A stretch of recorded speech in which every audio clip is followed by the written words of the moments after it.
an increasingly noisy society where people just wait for each other to finish speaking before immediately refuting, where everyone wants to be right and everyone wants to prove themselves better than others. It's easy to feel exhausted by words.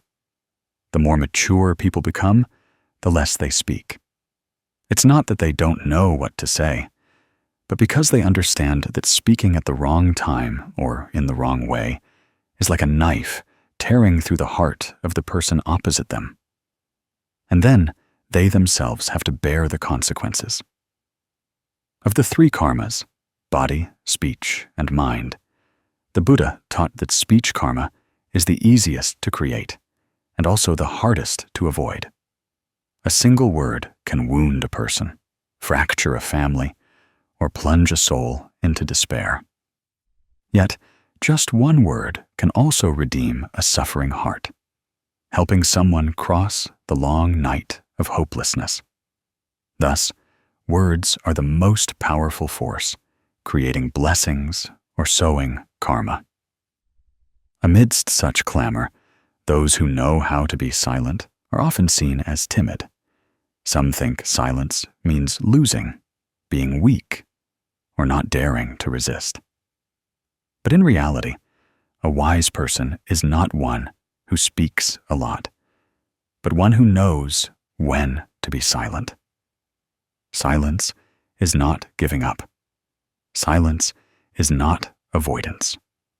Silence is the wisdom of steadfastness, a conscious choice to protect one's mind from the storm of anger and to shield others from words that could hurt them for a lifetime.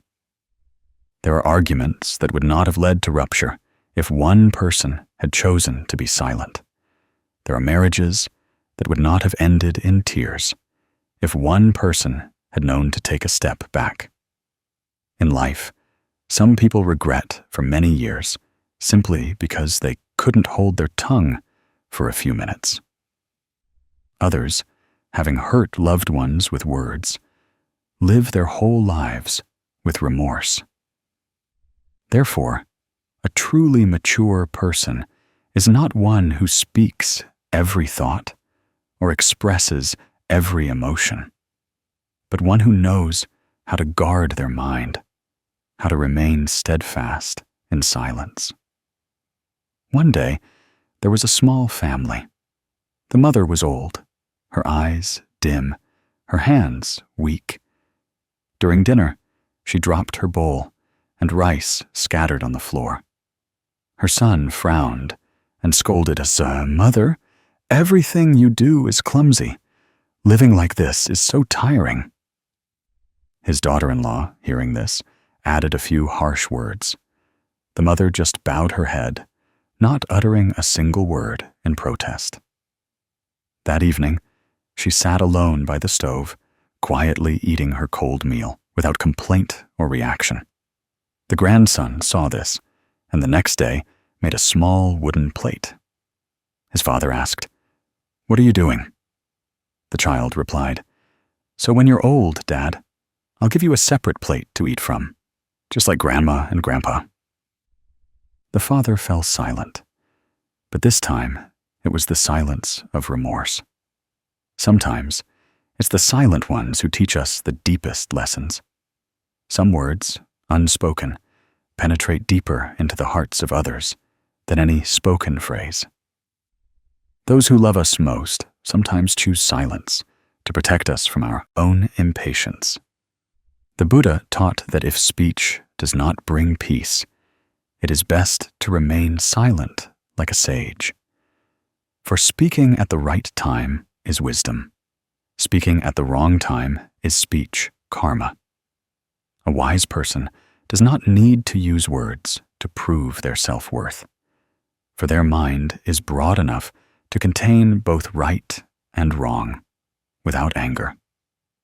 The more mature one becomes, the more they understand that what is worth saying will be said with compassion and mindfulness, not with a desire to win. Silence is not weakness. It is the courage of one who knows how to guard their mind. Words, once spoken, are like arrows. Once released, they cannot be retrieved. Therefore, one who practices the Dharma knows how to guard their words, to guard their speech, as they would guard the blessings of their own life. When words settle, the mind finds space for peace. When the mind is at peace, blessings will naturally come. By speaking a little less, we shed many burdens. By striving for victory a little less, we retain peace within ourselves.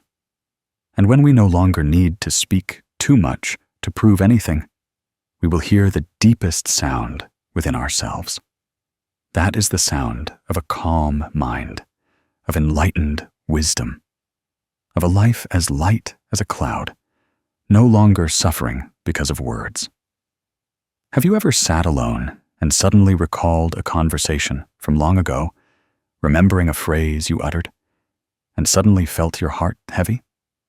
Perhaps it was a word of blame, a sarcastic remark, or simply a few careless words that passed by. But the more you remember, the more you feel tormented. In a life full of pressure, people often choose to relieve stress through words. We speak to prove we are right, to make others understand us, to demand fairness, to vent frustrations. Yet it is precisely in such turbulent emotional moments that words easily become knives, making hearts bleed. And it is also then that we sow seeds of suffering into our own consciousness. Speaking is easy, but holding back is truly difficult. Someone once said that the hardest thing in life is not climbing mountains or crossing oceans, but controlling oneself when anger arises, especially controlling one's mouth when the heart is restless. Sometimes just one word is enough to ruin a good relationship. Words are like small sparks. If carefully tended, they bring warmth. But if recklessly fanned, they can burn down an entire field of the heart. Every day, when we wake up, we enter a life full of communication. We have to talk to colleagues. We have to talk to family. We talk to make a living. We talk when we're sad, even just browsing social media. We get caught up in countless opinions and arguments, where everyone needs to talk, needs to express thoughts, needs to prove their ego at all costs. That's why speech karma is created the fastest. Sometimes unintentionally, and sometimes intentionally. Some people think they're just saying a little to vent their anger, but they don't realize those words etch deep into the hearts of others, like an indelible scar. Many warm relationships turn cold simply because of a few words. A wife blames her husband a few times, and the next day he leaves. A child accidentally speaks harshly to their mother, but doesn't get a chance to apologize before their mother is gone. Someone, in a moment of anger, yells, and by the time they calm down, it's too late.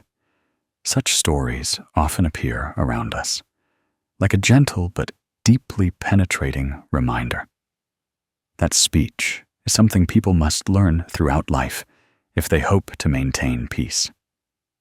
Of the three karmas, body, speech, and mind, speech karma is considered the easiest to create. Body karma requires time to act. Mind karma requires much thought to initiate. But the mouth only needs a second to create cause and effect. One can regret in thought, one can stop an action. But words, once uttered, cannot be taken back. The Buddha taught that words are like an arrow shot from a bow. Once it's gone, it cannot return. Many people say, "I'm hot-tempered, so I say what I want." But in reality, speaking in anger doesn't show strength. It only exposes an immature mind. A person's life may go through many ups and downs, learning many lessons. But if they haven't learned to control their speech, they will still easily suffer, easily be hurt, and easily lose many precious things. Some say they must speak up to defend what is right. But if that right causes pain to others, it is no longer truly righteous. Silence is often a form of wisdom.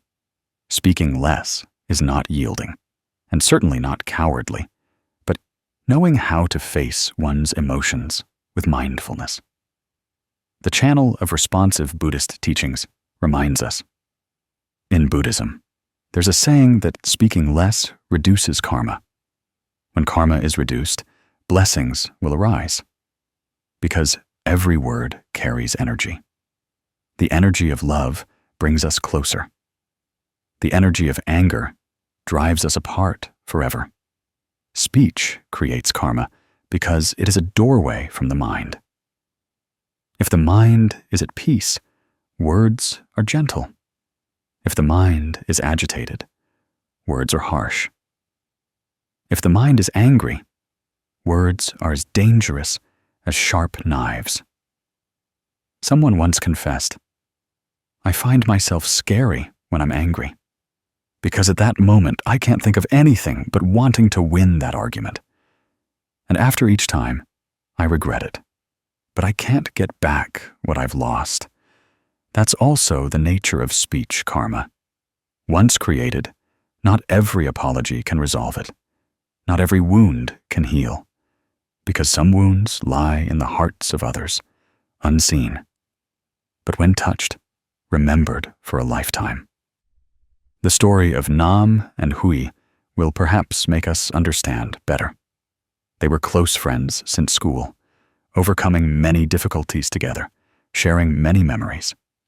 Later, they both worked on a common project. Let's call it a shared dream they had cherished for a long time. Then, during a period when work ran into trouble, progress slowed, and financial pressure weighed heavily. External scrutiny made Nam tense. In that meeting, Nam lost his composure and turned to scold Hui in front of everyone. "You're always irresponsible, always slow at everything." Just a few short sentences, but they were like a knife slicing through a 10-year friendship. Hui didn't argue back, didn't explain.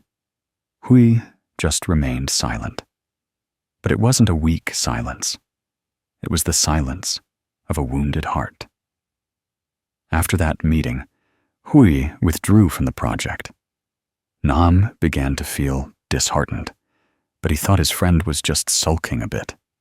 He waited for a message, a call, but all there was a deafening void. The relationship was never the same again. Later, Nam recounted that he had wished that day he had known to keep silent, or at least chosen to speak more gently, known to wait until he was calm before talking. Perhaps everything would have been different. But life doesn't have if-onlys. Some things, once lost, are realized to have come at too great a price. That 10-year friendship suddenly ended just because of a few seconds of anger. Nam realized that words spoken in anger are like a fireball. Once thrown, they cannot be retrieved. And thoughtless word can hurt others, but it can also bring misfortune to oneself. Some people live their whole lives virtuously, but lose their good reputation simply due to speech karma. Some people's reputation, built over many years, can be destroyed by just one sentence. Some people lose their job, lose trust, lose someone they once loved, just because they spoke carelessly. Speech karma is not just about harsh words, but also about carelessness. Speaking playfully, but hurting others, is also creating karma. Speaking to prove oneself right also inflates the ego. Some people want to react whenever something happens, wanting to win with words, but rarely look back at what their own mind contains. If we look deeply, we will see that the root of angry words is the ego. The ego wants to be recognized, so it must win with words. The ego wants to control, so it always has to explain to prove itself right. The ego fears others won't understand, so it has to talk a lot, has to argue to the end. The more attached we are to the ego, the easier it is to slide into an endless spiral of arguments. Those who speak less are often those who understand deeply, because they know that words are not the only means of conveying value.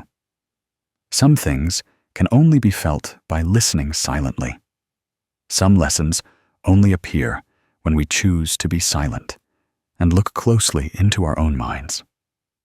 The Buddha taught that everything is due to cause and effect. Words sow seeds through sound, but the harvest will return as emotion. A word that makes someone sad will one day make someone else sad in the same way. A word that shames someone will one day make us feel humiliated in a similar situation. What we sow for others will return to us at the most unexpected moment. Blessings are like that, and karma is like that. Everything is formed by every word in life. Someone once asked, "Why do I practice and do so many good deeds, yet my heart doesn't feel at peace?" Perhaps it's because speech karma still remains. Some people chant sutras every day, but when they meet family, they speak harsh words. Some people bow to the Buddha with great reverence, but step out the door and scold others with an unpleasant tone. This means their mind has not truly touched peace. The Buddha taught that practice is not just about maintaining outward form, but about guarding the mind. To guard the mind, one must guard the mouth, because the mouth is the door through which the mind expresses itself. Guarding words is guarding blessings. Speak less to listen more. Some people think that defending their opinion is important, but sometimes looking deeper reveals that preserving the hearts of others is what is truly precious. In life, not everyone deserves our anger. Not everything needs to be spoken about. Some words, if held back, will bring more serenity to the heart. Some moments of silence will bring deeper wisdom than 1,000 arguments. When we slow down and look, we realize how much inner turmoil comes only from the desire for others to understand us correctly. But whether understood or not, loved or not loved, sometimes it's beyond our control. We can only control our own mind. The mind is at peace when the mouth is at peace. When words settle, the mind finds space for peace. We can try to practice how to speak gently, how to speak honestly, but without hurting anyone. How to speak so that the listener feels shared with instead of judged. The sutras teach that before speaking any word, pass it through 3 small gates in the mind. First, ask yourself if this word is true. Second, ask if this word is necessary. Third, ask if this word will make the listener happy. If it passes all 3 gates, then the word is ready to be spoken. If not, hold it back like an unripe seed. Don't rush to sow when the soil is not ready, because sowing at the right time will bring forth flowers. Sowing at the wrong season will only bring trouble. The solution to transforming speech karma is not complete silence, but knowing how to speak skillfully. The Buddha did not teach us to be mute in life. He only advised us to use words like medicine. Medicine heals sickness. It doesn't create new sicknesses. There are words that should be spoken to help others see the right path. but they must be spoken with a compassionate and understanding heart. There are words that should be spoken to ease tension, but they must be spoken with genuine listening. There are words that should be spoken to share sorrow, but they must be spoken with a sympathetic heart. Words can make the world gentler if they come from a compassionate heart. When you encounter a situation that makes you want to get angry, you can try to take a step back, breathe deeply, slowly, and then look at the emotion within you. Ask yourself where this emotion comes from. Ask yourself what you will gain by speaking right now, besides exhaustion. If you can, just take a minute, or even a few seconds. Your mind will clearly see that words spoken now are not for healing, but just for venting anger. And when you realize that, you will gain the strength to be silent. Silent, but not enduring. Silent to guard the mind. Silent to cultivate compassion. Silent so as not to sow more seeds of suffering in the fertile ground of your own blessings. Responsive Buddhist Teachings channel sends you a calm reminder. In life, some things, once lost, can be found again. But some people, once they are gone, do not return. Some wounds can heal, but some scars in the hearts of others will remain forever. Words sometimes don't kill anyone, but they can change a heart forever. Choose to slow down before speaking. Guard your mind before uttering words. Speak less to reduce karma. When karma is reduced, blessings will come. And wherever blessings are present, peace of mind will find its way, like a cool spring in a drought-stricken day of life. If one day you feel your heart heavy with words you regret having said, do not despair. The realization itself is the first step of awakening.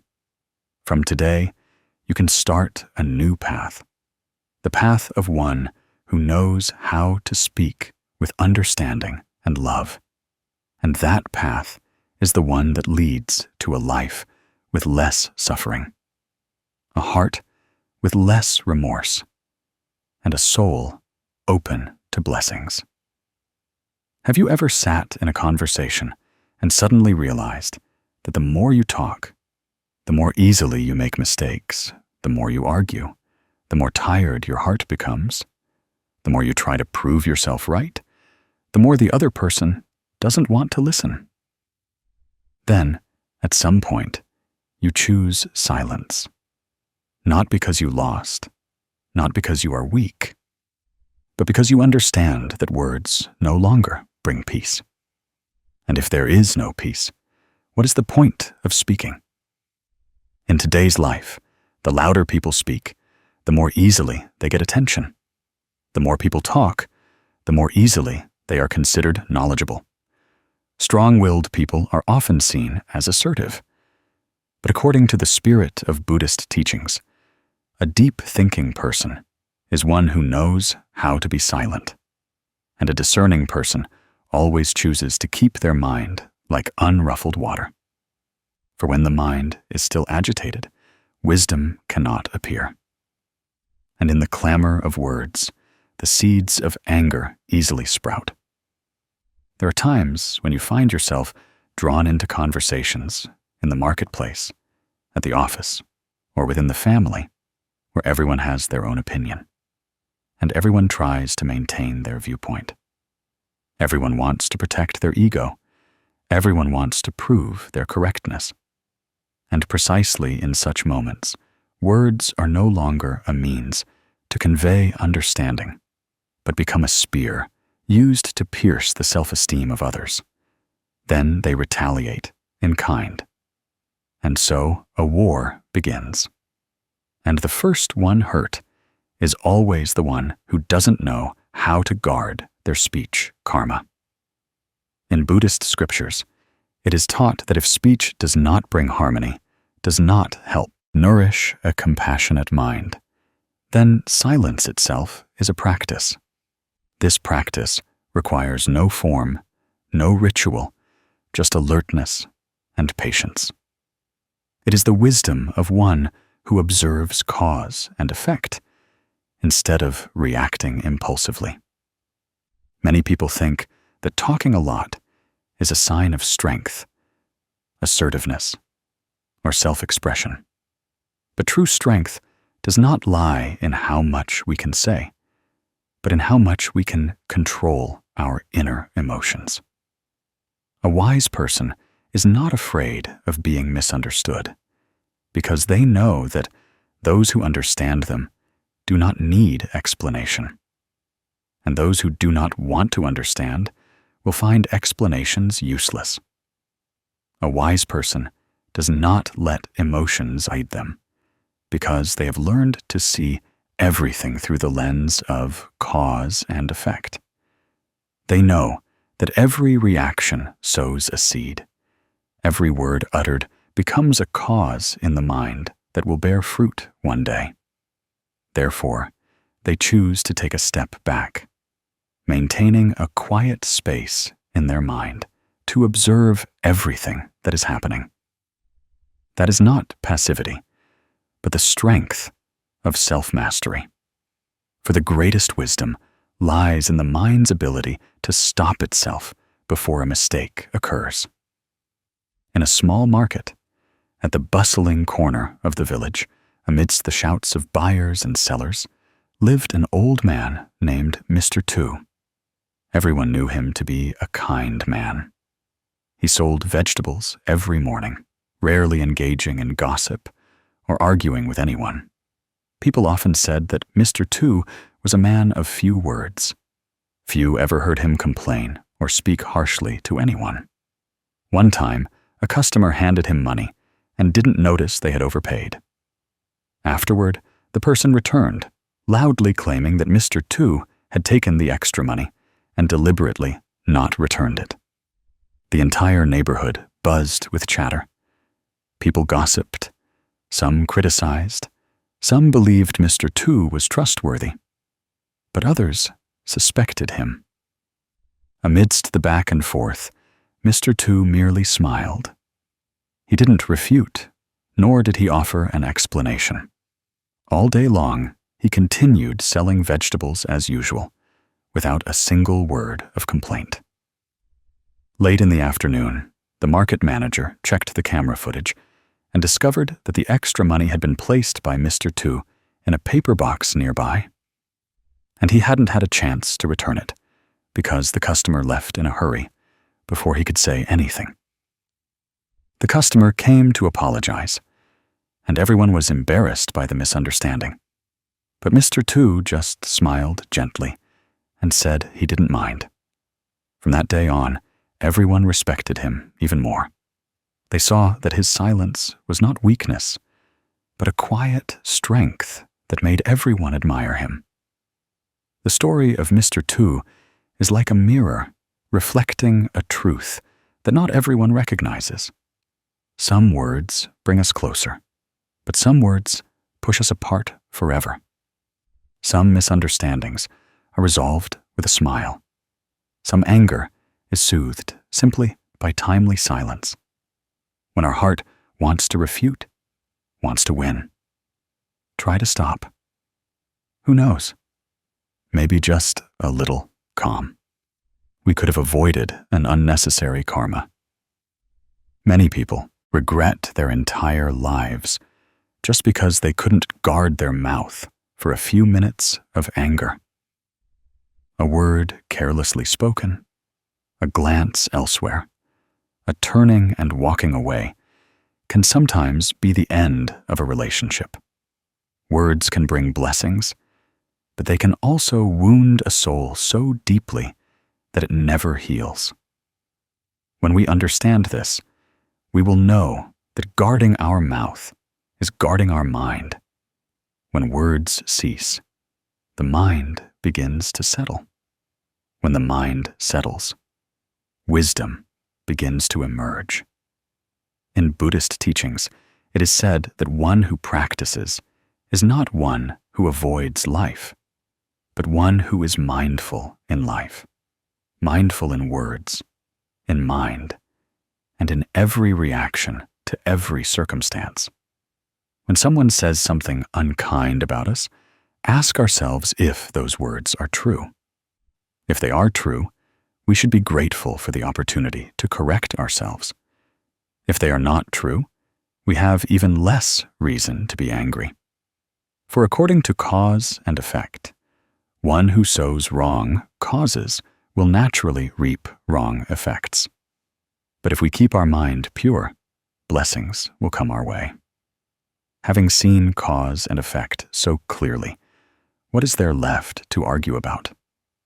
One who sees far will choose peace over victory. For they know that what we try to hold on to today may have no value tomorrow. Maintaining a calm mind amidst chaos is a lesson that every mature person must learn. Sometimes, life doesn't require us to prove anything. It only requires us to guard ourselves so as not to lose the inherent goodness in our heart. A truly strong person is not one who speaks loudly, nor one who reacts quickly. A strong person is one who does not allow their mind to be swayed by momentary emotions. A strong person is one who knows what they're thinking, what they're saying, and what those words will create in the future. A strong person is one who knows how to take a step back to look deeply into the reality unfolding. And the more mature we become, the more we will see that timely silence is wiser than any argument. A shallow person will rely on words to express themselves. A profound person will rely on stillness to observe themselves. A shallow person seeks to assert themselves by comparing themselves to others.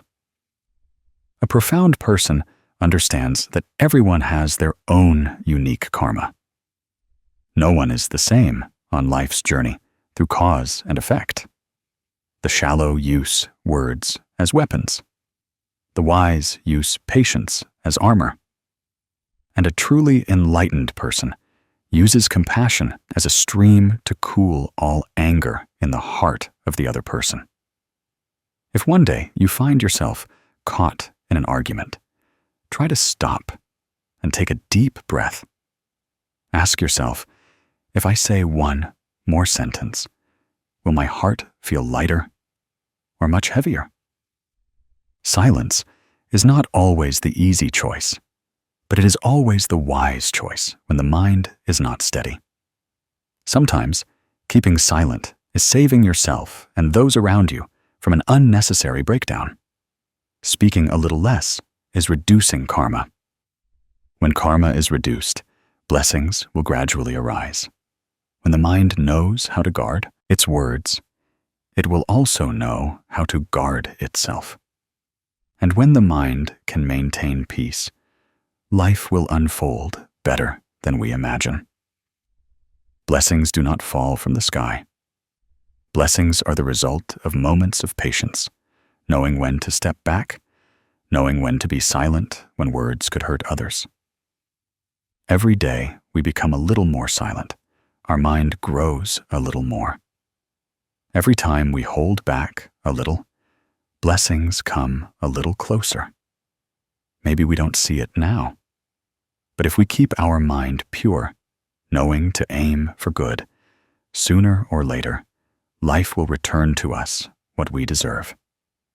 And one day, we will understand that silence is not evasion, but how we build a peaceful sky within our mind. No one can take away that sky, no matter how many times life churns. From the stillness within the mind, the light of wisdom will begin to appear. That is when we become light-hearted about right and wrong, know how to smile at gossip, know how to listen to life with a peaceful mind. That is when we walk the path of the Dharma in life without losing ourselves. May the listener understand that silence is not weakness, but the wonderful strength of a truly mature person. If today I speak less, who knows? Tomorrow, my mind will be at peace and blessings will come. I wish you a peaceful day. When you need to speak, speak with compassion. When you need to be silent with wisdom. And when the mind is broad enough, words will naturally become gentle, and life will also find peace from there. Perhaps each of us has experienced that feeling of sitting in a conversation, but not truly being present. Others speak, but we just wait for our turn to react. Before their words are finished, we interrupt. Before their thought is complete, we are quick to refute. It seems that in most conversations, the majority of us want to win, want to hold on to right and wrong, want to protect our own ego, rather than seeking to understand the other person's emotions. And when we no longer want to understand, the conversation immediately turns into a silent struggle. We talk a lot, but our hearts are not at peace. We try to win, but in the end, we only feel tired. We don't understand why the more we talk, the further the distance between us and others grows. In life, everyone wishes to be heard by others, but ironically, we rarely truly listen to others. When we listen with a reactive mind, not a mind of understanding. A reactive mind always comes with judgment, worry, a desire to win, and fear of being hurt. A mind of understanding, however, comes from complete presence.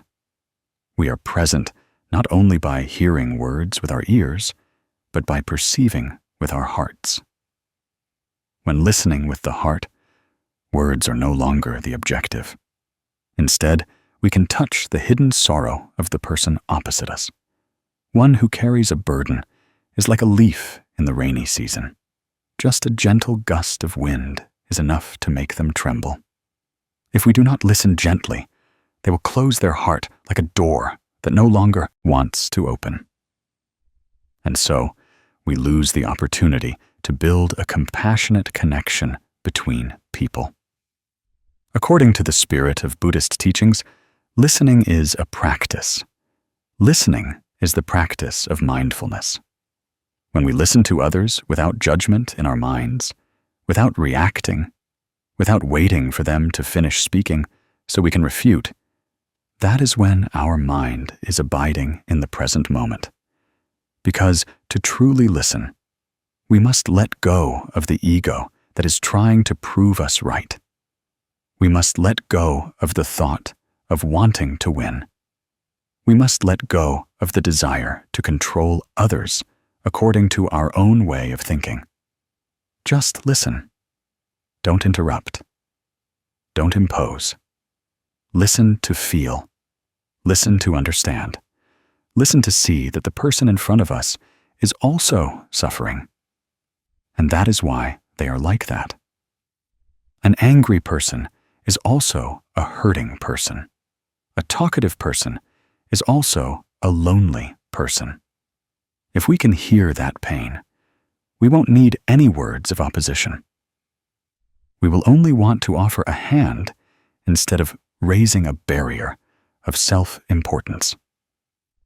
In an ordinary family, in a small town, there was Ms. Hoa and her 14-year-old daughter.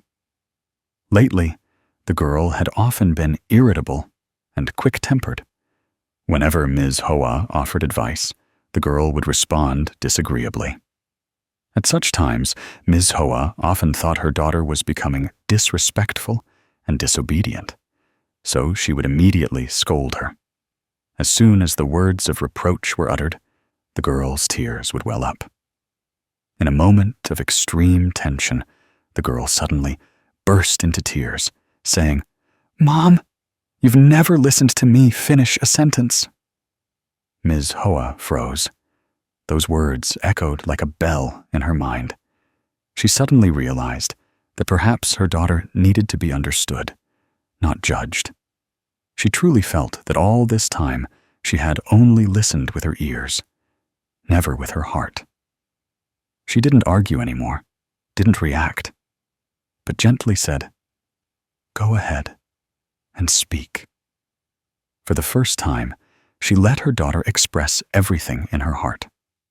In the child's trembling voice was the fear of being judged, a sense of being lost, a feeling of being alone and misunderstood, and also the desire to be seen by her mother as a growing person, not just a child to be controlled. Ms. Hoa's silent listening at that moment opened a doorway in the girl's soul. And after being fully heard, the girl became calmer. Her words were less resentful, her eyes less tense. When the heart feels safe, it no longer needs to defend itself. This story is not uncommon in life. In fact, between people, what we always hope to receive is listening, not victory. Many arguments are actually disguised cries for help. People speak not because they want to win, but because they fear loneliness. People speak not because they want to appear strong, but because they fear being underestimated. People speak not because they want to hurt anyone, but because their own hearts were already bruised. If we know how to listen, we will naturally speak less, because we know that sometimes understanding is more important than any rebuttal. When words settle, we can clearly see what the true needs of the person facing us are. And at that very moment, compassion within us begins to bloom, like a flower just met by sunlight. In Buddhist teachings, one who knows how to listen is mindful. One who knows how to listen also has a compassionate heart. Because to truly listen to others, we must overcome our own ego. And the ego is the root of suffering.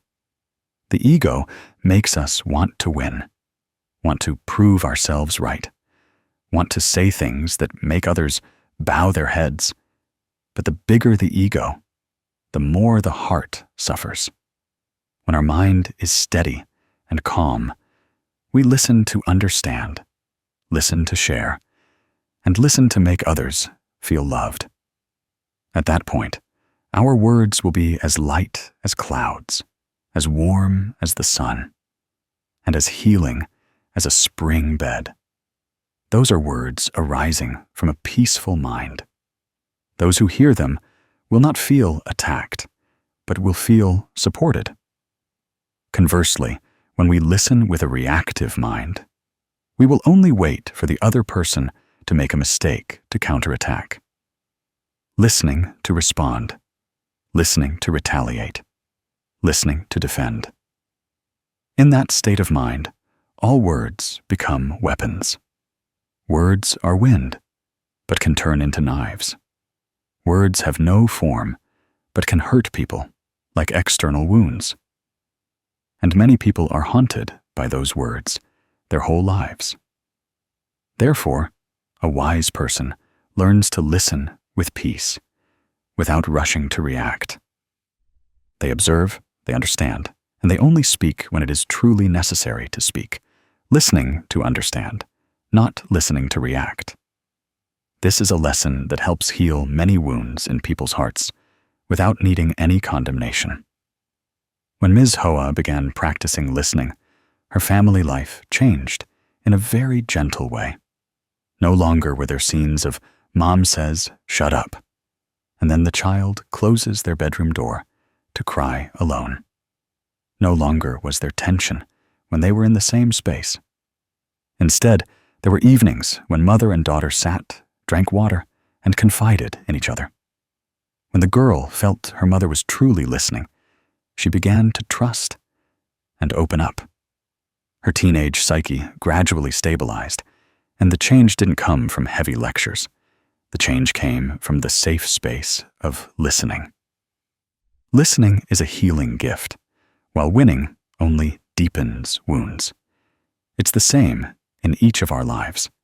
Have you ever felt that you tried to say a lot, but no one listened to you? No. Have you ever used many arguments, but in the end, people just silently walked away? We have all been like that. And perhaps each of us has also silently walked away from a conversation.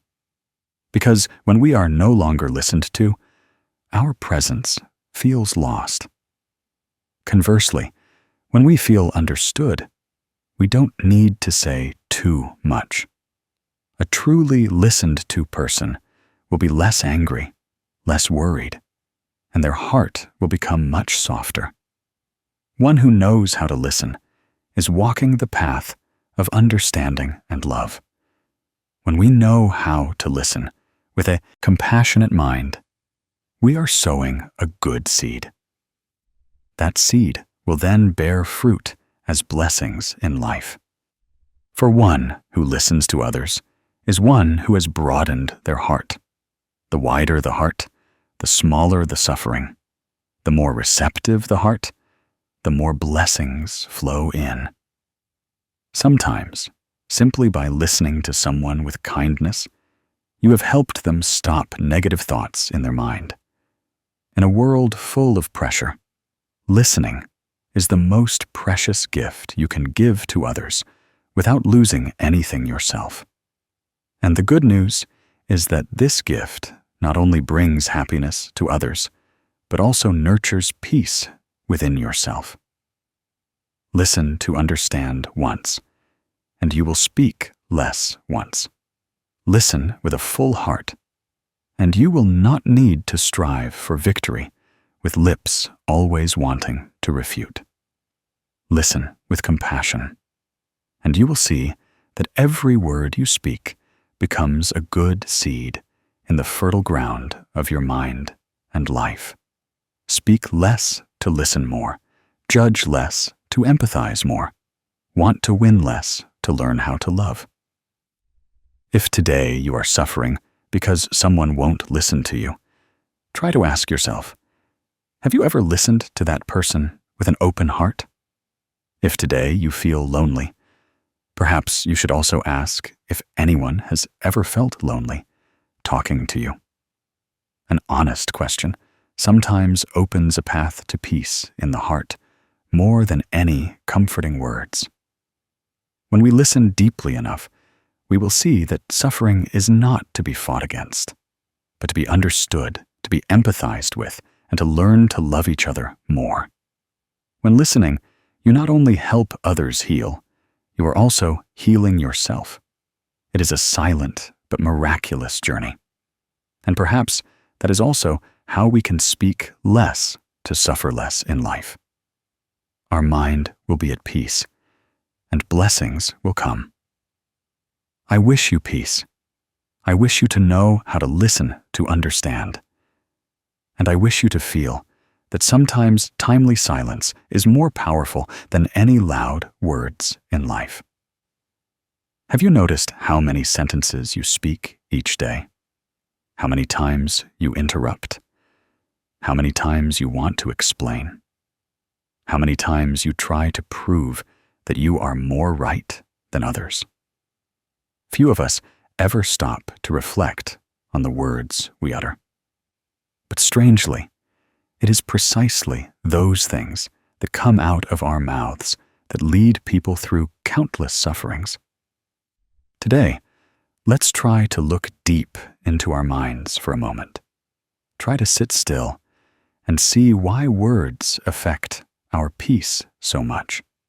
Because the more we speak, the more agitated the mind becomes. And an agitated mind immediately gives rise to troubles. Just like water being stirred up cannot reflect the moon's shadow.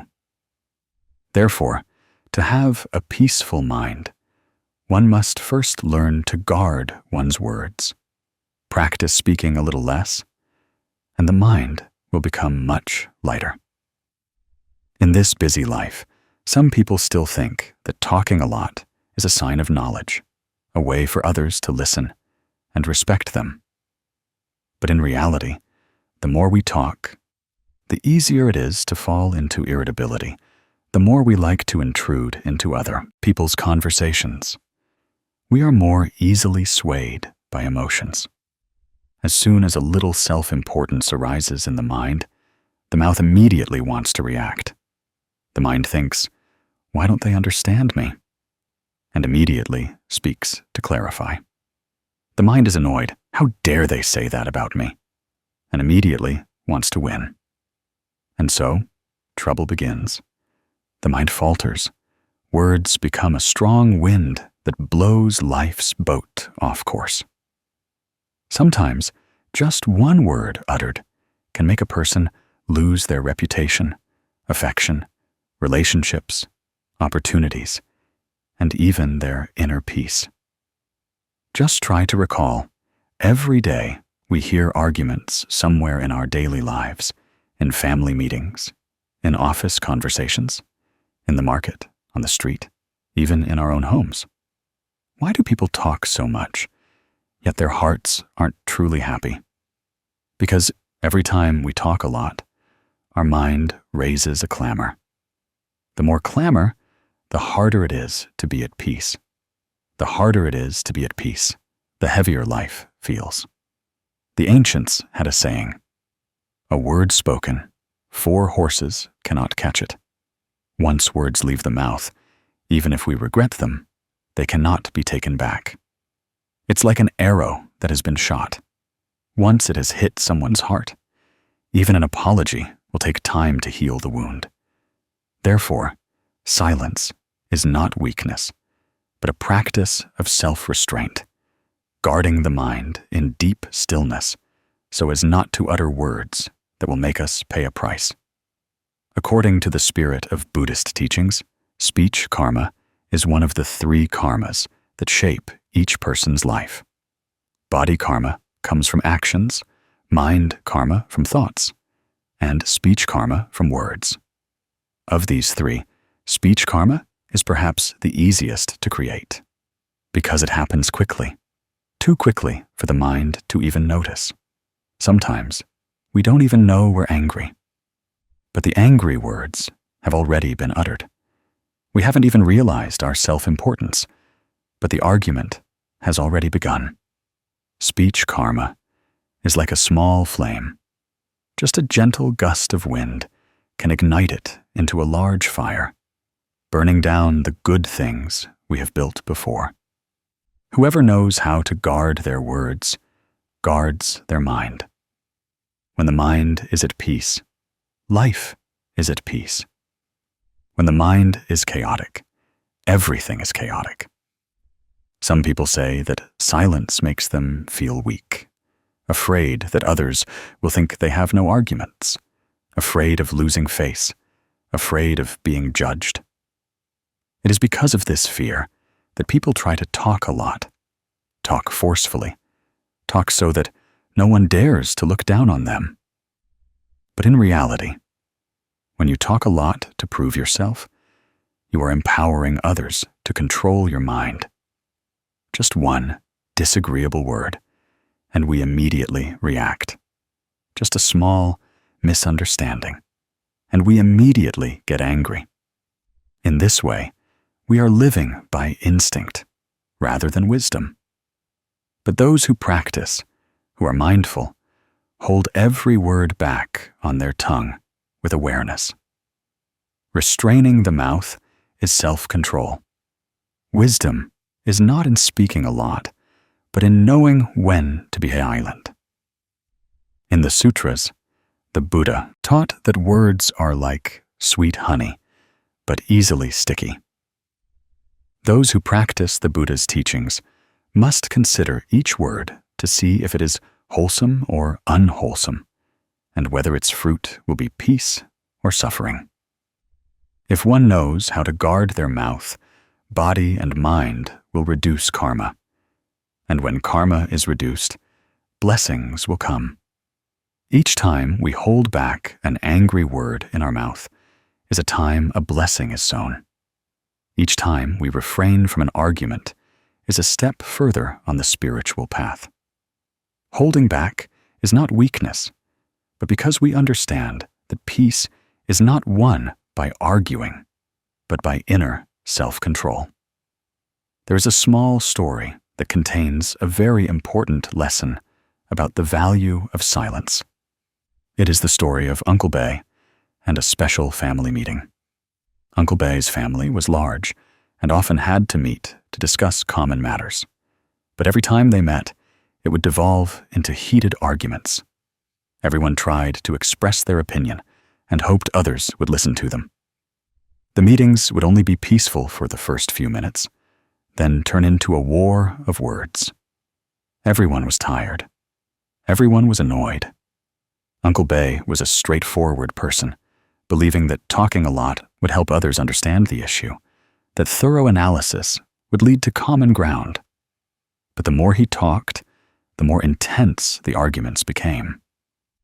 He used to think that if he didn't speak up, everything would get chaotic, because others wouldn't understand things as well as he did.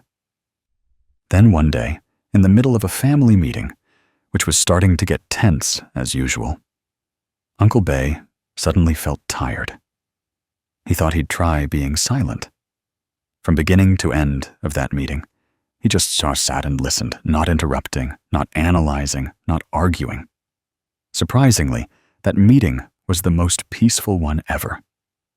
Everyone had a chance to express their thoughts fully, without being cut off, so they also spoke more slowly. When they weren't competing for words, everyone naturally knew how to listen to each other more. One person finished speaking, then another began. The atmosphere became light, and behavior suddenly became gentle. After the meeting, someone looked at Uncle Bay and asked why he didn't offer any opinions as usual. He just smiled and said, "Today, I wanted to give everyone a chance to talk among themselves." No one knew that he had realized that talking too much sometimes doesn't help solve problems, but makes them more tangled. Uncle Bay recounted to his relatives that in that moment of silent listening, he felt lighter than ever before. No need to try to win an argument. No need to try to control the meeting. No need to prove his point of view. He felt like he was let down onto a soft chair after a long, hard day. For many years, he had thought he bore the responsibility of helping everyone understand correctly, so he had to talk a lot. But at that moment, he realized that the person who spoke the least was the one who kept their mind most steadfast. That very moment helped him understand a deep lesson. When we speak less, the mind moves less. And when the mind moves less, everything naturally lightens. That little story helps us see more clearly that silence is a kind of wisdom. Some say that keeping silent is like putting on armor to withstand the winds of life. The winds of life can be misunderstandings, criticisms, skeptical glances, pressures from work, and family. The wind can blow strong, but if we can keep our mind from reacting with hasty words, our mind will not be swept away. Silence does not mean escaping, but knowing how to stand firm, knowing how to preserve our energy from being caught up in the chaos of life. Troubles often begin from an agitated mind. The mind is agitated by thinking too much, worrying too much, blaming too much, reacting too quickly. When the mind is agitated, words and actions easily cause suffering for both oneself and others. If only we could see this cause once, we would understand why silence is so important. Silence is also a form of practice. The Buddha once taught that practitioners must not only keep their body, speech, and mind pure, but also know how to live in mindfulness. Mindfulness is not just sitting in meditation or chanting sutras, but also being aware in every breath while speaking, and even in moments of silence. When we are silent in mindfulness, we can clearly hear the voice of our own heart. And when we clearly hear the voice of our own heart, we will no longer need to try to make others understand. This life may not need us to say anything more, but it may very well need us to speak less. Speaking less is suffering less. Because when words are few, the mind has space for peace to return. Try to recall the times you sat still and didn't speak. Perhaps then you saw an unusual light within yourself. Blessings also arise from there, because when we guard our mouth, it means we are observing a precept.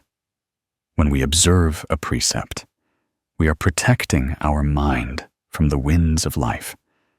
That is the foundation of practice, and also the true path to peace.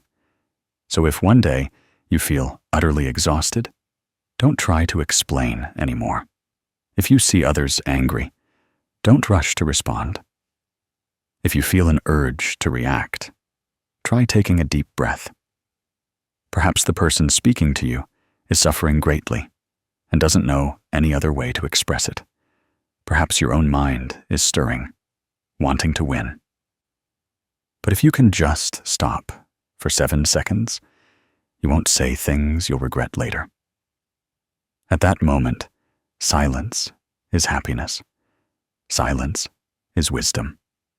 And silence is the first step for one who knows how to practice.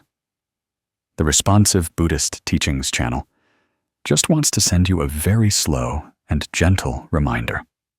You are not always strong when you respond quickly.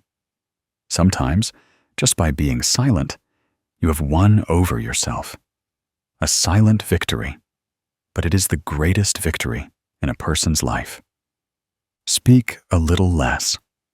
Nurture a peaceful mind, and you will see blessings begin to sprout from that moment. Have you ever felt an urge to speak up immediately, but then heard a small voice within your mind advising you to calm down first? Perhaps each of us has experienced that feeling. An argument hasn't even begun, but the heart is already agitated. A word hasn't been uttered, but the mind is already wavering between right and wrong. A retort is waiting on the tip of the tongue, and just a little more, anger will turn into fire, burning away the inner peace. Yet, strangely enough, if there is a moment when we know how to be silent, even for just a few minutes, a few hours, or a few days, the waves in the mind immediately slow down and settle. Then, at some point, we suddenly realize that this very silence has saved us from creating karma, from uttering hurtful words that we would later regret and be unable to retrieve. In modern life, people talk a lot, but listen very little. People see silence as a disadvantage, as weakness, as submissiveness. But the more one talks, the greater the suffering. The more one strives to win, the more restless the heart becomes. The more one tries to prove oneself right to others, the more one loses one's own peace. And so, we become exhausted, not because life is too harsh, but because there are too many voices within us. The voice of the ego wanting recognition, the voice of hurt wanting protection, the voice of anger wanting to resist. And amidst these voices, we no longer hear the truth. We only hear what the ego wants to hear. We only say what the ego wants to say. And in that vortex, we lose ourselves without realizing it. A Buddhist practitioner, or simply someone who desires to live in peace, needs to learn to be silent with full awareness. Silence is not reluctantly keeping one's mouth shut. Silence is also not suppressing emotions and then hurting oneself. True silence is when we are stable enough to observe emotions instead of chasing them. When we know to take a step back to clearly see the anger in our hearts. When we don't rush to react, but choose to breathe deeply, to see that our mind still has a very soft place, completely unmoved by anything external. When we are silent, the mind no longer focuses on right or wrong, winning or losing, but begins to look within itself. By observing the breath, we begin to realize the fluctuations in emotions. By observing emotions, we clearly see the roots of anger, delusion, sadness, and hatred. And when we see clearly, we no longer want to speak up. We no longer want to argue. We just want to keep our mind at peace, because a peaceful mind is the most valuable thing we have. Psychology is also very clear. When emotions are high, especially anger, our brain's ability to reason decreases, and any words spoken at that moment are unlikely to be wise. Just a few minutes of silence and breathing will help the body relax. The mind will calm down, and negative energy will be reduced by nearly half. Buddhist teachings also say that when we are kait and do not add harsh words, we are not sowing more bad karma. An angry word can make us regret for a lifetime. A cruel word can permanently fracture a relationship, but just a little timely silence can preserve our kindness, maintain civility between people, and keep our own clarity. The Buddha taught that speech karma is one of the 3 heaviest karmas. Karma created by the body can still be seen and recognized. Karma arising from the mind is often very quick and difficult to control. But karma created by words often appears unexpectedly in moments when we are least on guard. Sometimes, just a small insult will cause us to retaliate with words full of fiery anger. Sometimes, just a misunderstanding causes us to utter words that hurt others. That is why practitioners always guard their speech karma as one guards a treasure. Speaking good words is sowing blessings. Speaking evil words is sowing karma. Speaking merely to satisfy the ego is awakening suffering. But being silent to keep the mind clear is taking a step towards liberation. People often think that living means being strong, striving, proving what one wants. But in Buddhism, a strong person is not one who always defeats an opponent, but one who can conquer themselves, conquer their own ego of anger and delusion. That is the hardest thing. Every time we remain silent in the face of challenges or gossip, it is a time we conquer ourselves. Truly wise people don't need to say much. They just need to live, just need to observe, just need to walk very calmly. They understand that life is impermanent. Winning or losing today has no meaning for tomorrow. And all the things we say in anger will only cause us more suffering. There is a very relatable story in life about Ms. Hien and Ms. Cook, who worked together in the same company. At first, both were harmonious, but gradually, due to different personalities, small misunderstandings arose. Ms. Cook felt Ms. Hien was quiet, somewhat cold, while Ms. Hien just wanted to focus on work, not enjoying idle chatter or participating in office gossip. Then one day, Miss Hien overheard that Miss Cook had spoken ill of her to some other colleagues.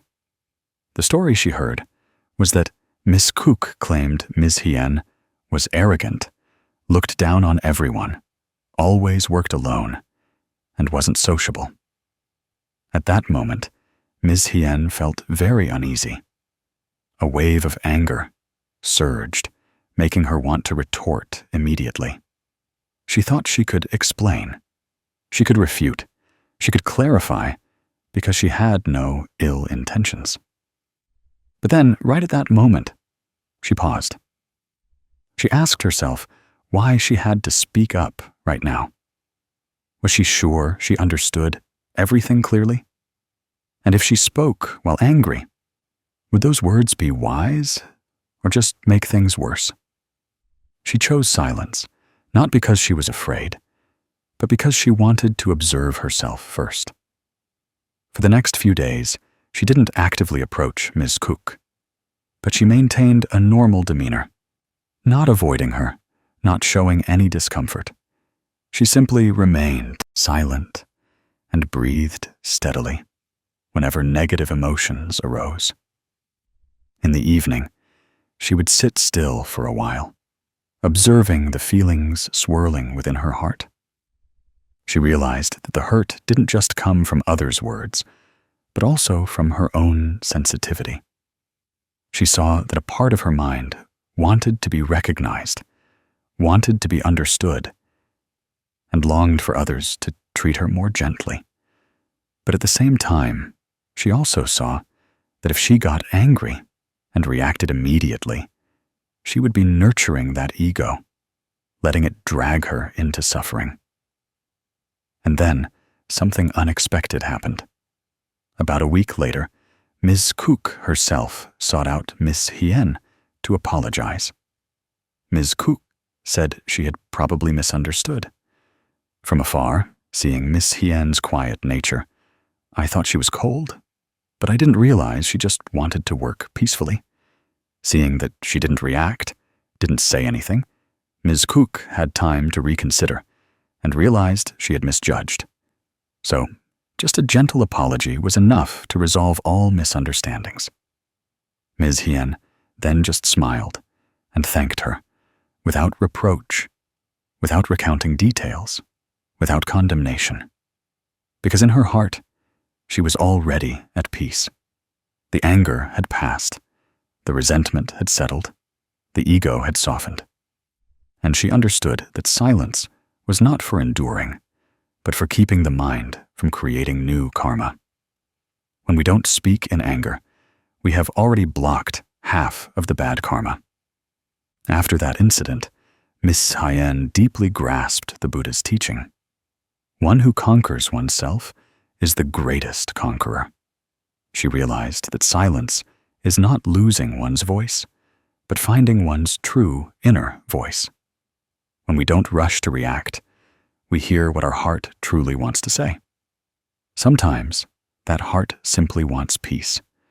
Sometimes it wants compassion. Sometimes it's very tired and just wants to be loved. Yet the ego pushes us into anger and delusion, forcing us to win, forcing us to speak up to prove ourselves.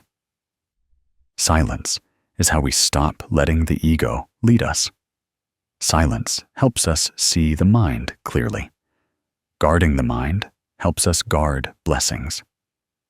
For when the mind is at peace, without anger, without uttering harmful words, blessings are already present at that very moment. Blessings are not something grand in the future. Blessings are the seeds of goodness blooming in every moment.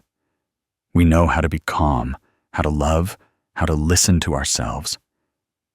Silence is the greatest seed of goodness, because it gives us the opportunity to look back at ourselves before we create karma. If the listener is experiencing mental suffering due to someone's words, due to gossip in this life, please take a deep, slow breath. Don't rush to react. Don't try to prove yourself right. Let your mind have time to return to a state of stillness. Perhaps for a few hours, you will still feel angry. Perhaps for a few days, you will still feel hurt. But if you persistently maintain silence and observe your emotions with mindfulness and compassion, then at some point you will realize that the suffering is no longer as heavy as before. You will understand that the person who spoke those hurtful words is also suffering in their own way. And naturally, you will feel relieved. You will feel a desire to forgive. You will feel your heart lighten, not because you won over them, but because you knew how to let go. I gently send you a reminder. A peaceful mind is the greatest blessing a person can possess. Money can be lost, relationships can change, but a peaceful mind is the key that opens all doors to peace. And sometimes, just one moment of timely silence helps us keep that key. Remember that life is very short. Don't waste time arguing. Don't waste energy striving to win. Use that time to breathe. Use that heart to love. And use that silence as a soft armor to protect your mind. Because when the mind is at peace, blessings have already arrived. There are times when we feel that speaking is almost instinctive. Insulted, we want to retort. Misunderstood, we immediately want to explain. Seeing others angry, we also instinctively get angry. Even in normal conversations, sometimes we speak too quickly, too much, and only when we pause do we suddenly feel restless. Who among us has never wished to go back in time to retract a word accidentally uttered? Who has never regretted saying something when their mind was agitated? The more mature we become, the more clearly we understand that what people regret is not just what they did, but also the words they shouldn't have said. Sometimes, just one word can fracture a relationship. Sometimes, just a small reaction can make our mind restless for many days. Therefore, learning to be silent at the right time is a very great form of wisdom, a kind of blessing whose value only those who are mindful enough can see. In daily life, we encounter countless situations that make our hearts waver. A careless word hurts us. A reproach makes us feel sensitive. A misunderstanding leaves us devastated. We often think that to solve a problem, we must speak immediately, refute, and explain ourselves. But what few realize is that words are not always the way out. Sometimes, it is precisely silence that pulls us out of the quicksand of emotions. Silence is not out of weakness, but because we don't want to fuel anger. Silence is not because we are wrong, but because we are not sure if what we say at that moment will be right. Silence is not because we give up, but because we believe that everything has its time. And in truth, there have been many times when silence has saved us from creating karma. Perhaps it's time for each of us to ask ourselves when we should be silent. Is it when we are insulted? Is it when others are angry? Is it when our own mind is very agitated? Or when the truth is still too vague? When things are unclear? At such times, if we don't stop, our words will not be the voice of mindfulness, but the voice of anger. And if we let anger lead the way, it will be difficult to keep our blessings. In Buddhist teachings, all karma arises from the mind. When the mind arises, karma arises.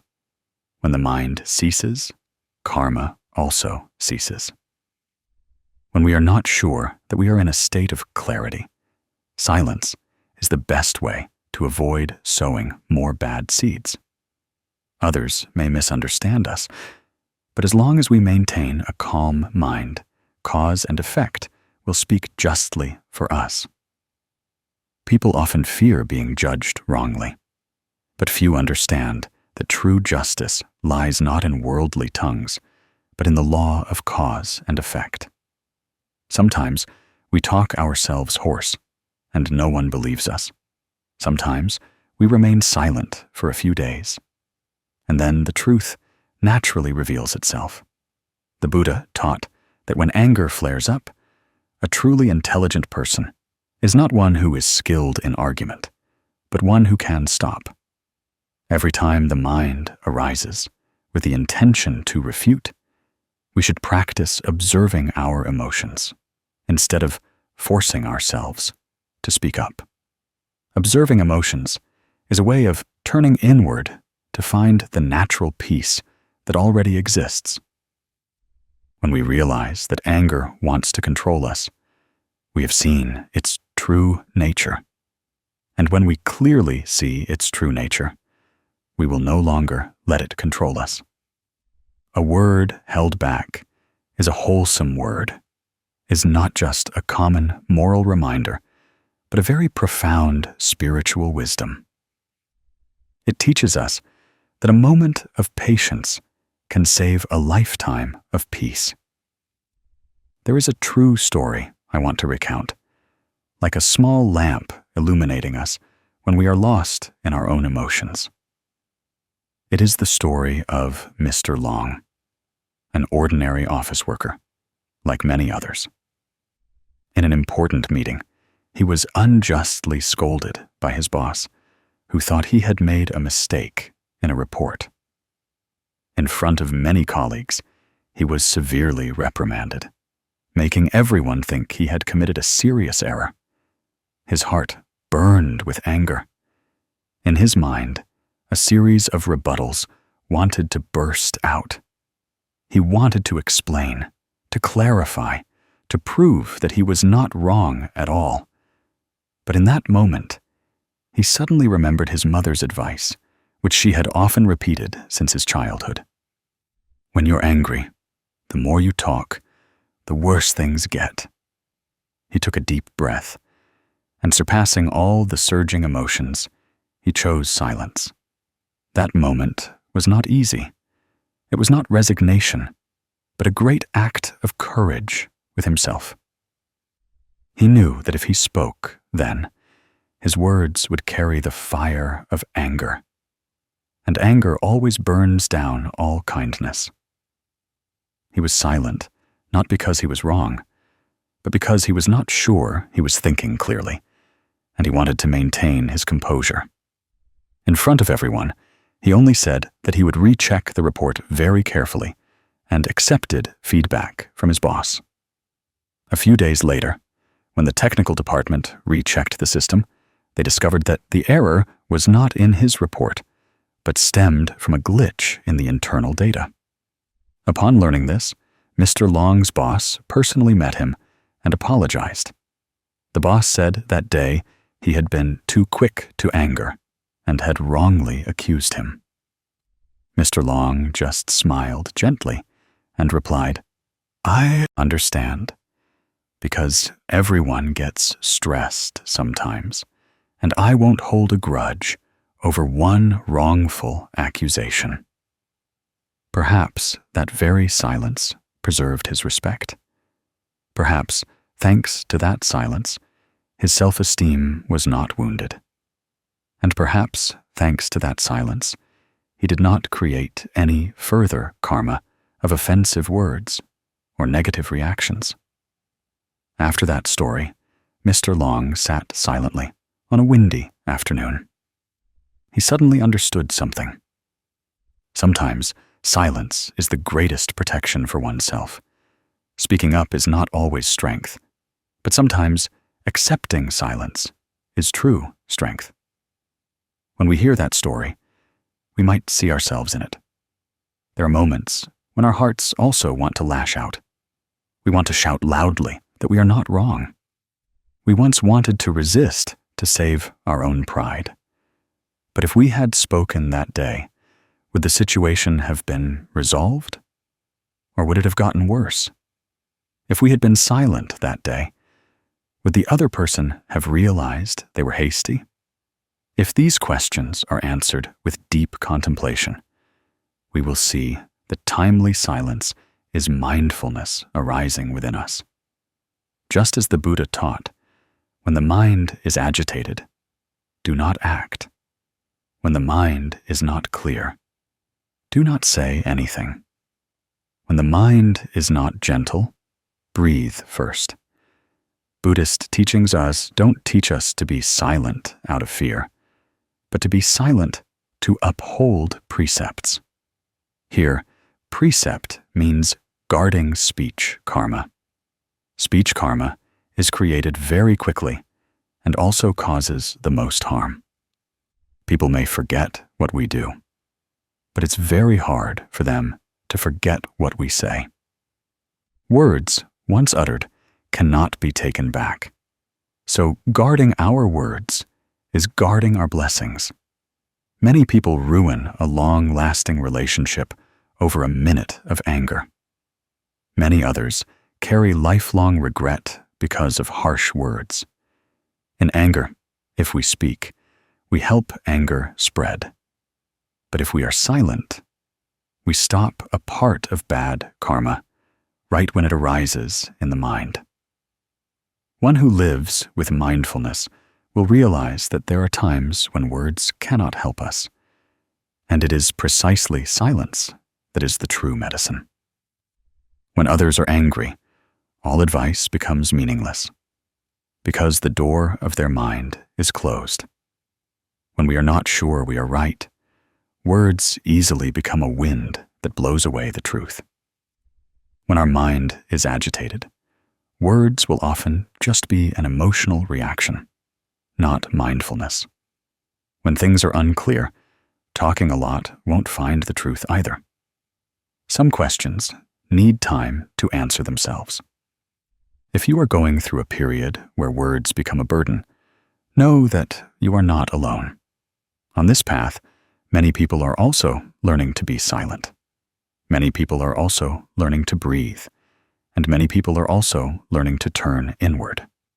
We come to life not to become skilled debaters, but to become people who know how to live each moment fully in peace. Sometimes we win an argument, but lose ourselves.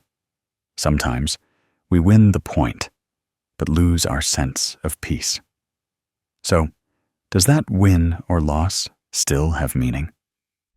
From now on, if you encounter an insult, please temporarily be silent. If others are angry, please temporarily be silent. If you are not sure you are right, please temporarily be silent. If your mind is agitated, please temporarily be silent. If the truth is unclear, please temporarily be silent. Because a word held back is not weakness, but a wholesome word appearing. Each time you are silent at the right moment, you give your mind a peaceful plot of land. That land will nourish you, heal you, and help you become a more light-hearted person amidst life's many turbulences.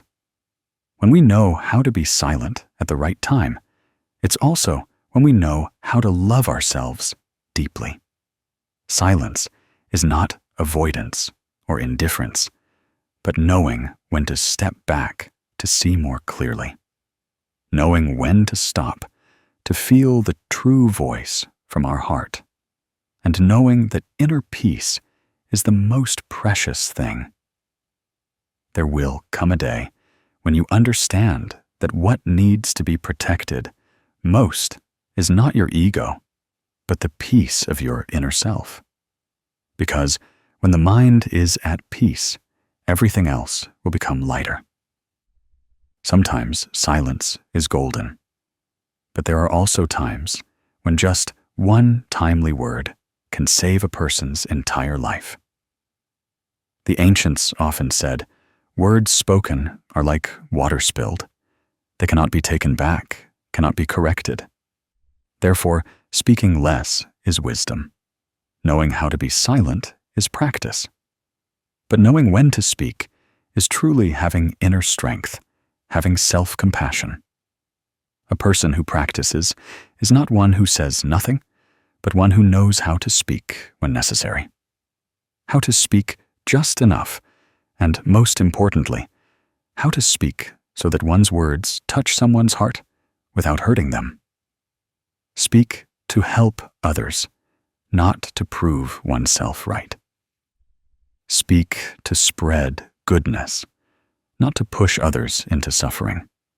Speak with compassion, not with ego. There are times in life when we clearly see that words can be a connecting thread, but they can also become a knife cutting into the spirit of someone in pain. When we are angry, words become arrows.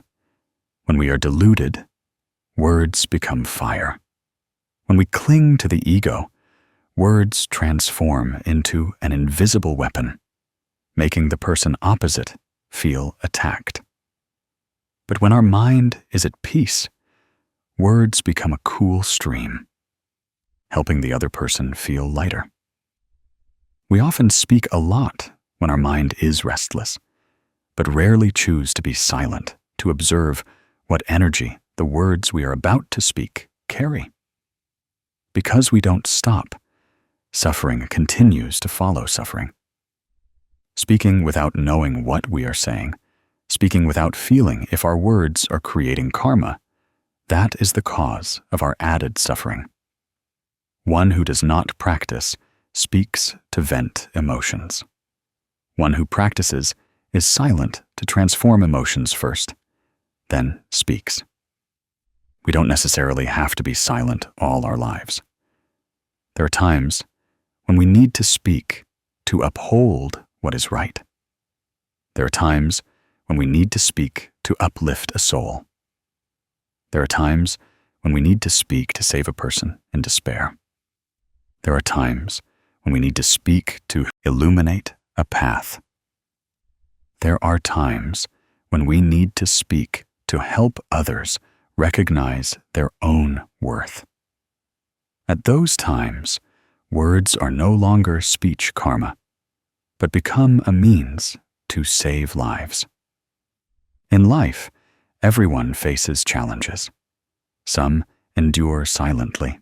Some complain. Some choose silence, but their hearts are full of storms. Some want to speak, but don't know how to speak correctly. Afraid of others' misunderstanding, afraid of hurting loved ones.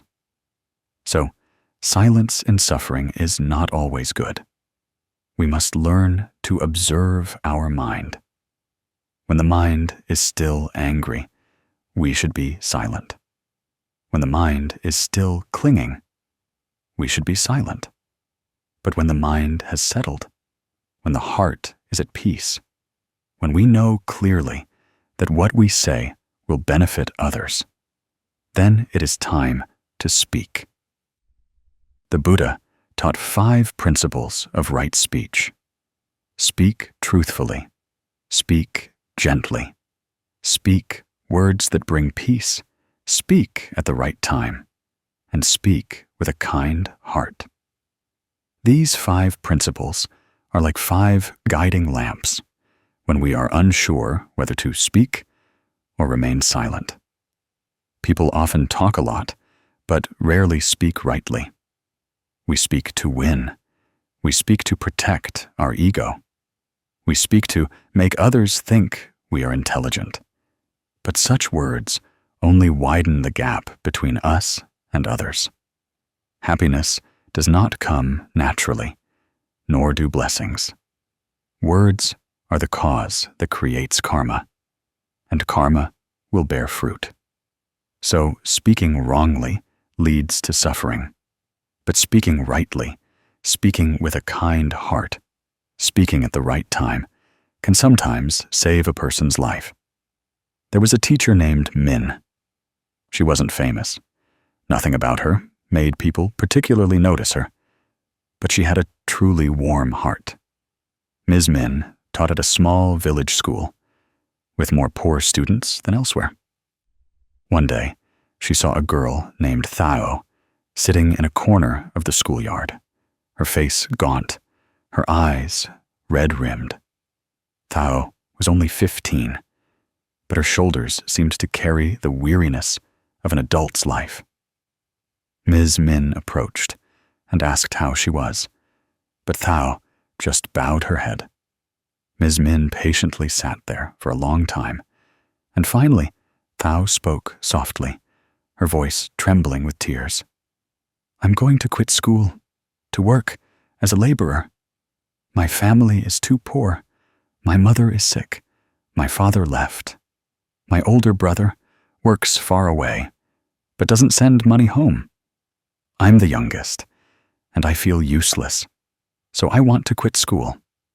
I said that dreams have to be put aside, because if you're hungry, you still have to live." Hearing that, Ms. Min felt something knot in her heart.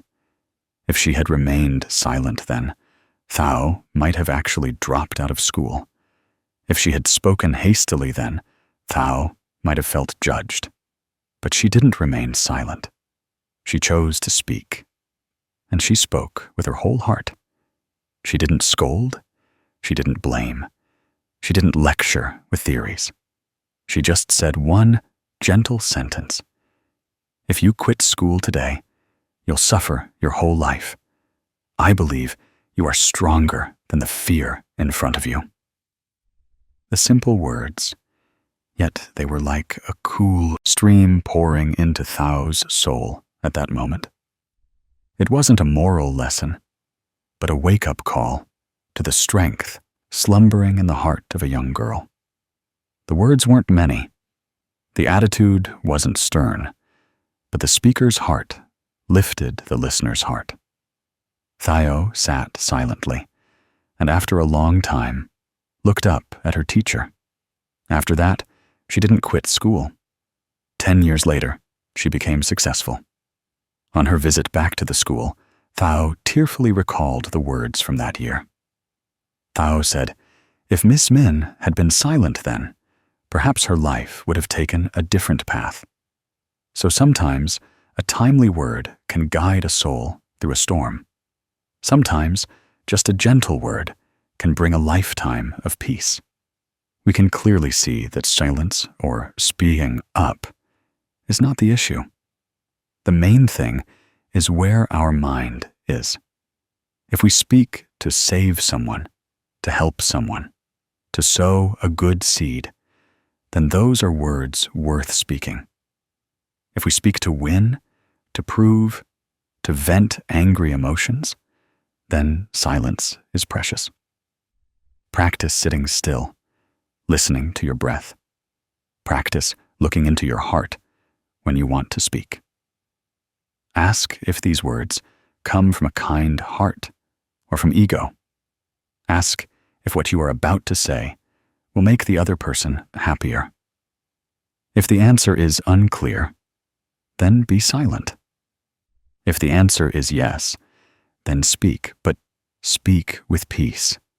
Speak truthfully, which doesn't mean speaking bluntly and harshly to someone's face. The truth can be spoken with compassion. Speaking gently doesn't mean flattering, but speaking in a way that doesn't hurt the listener. Speaking words that bring peace is not always easy, because one must practice to achieve this.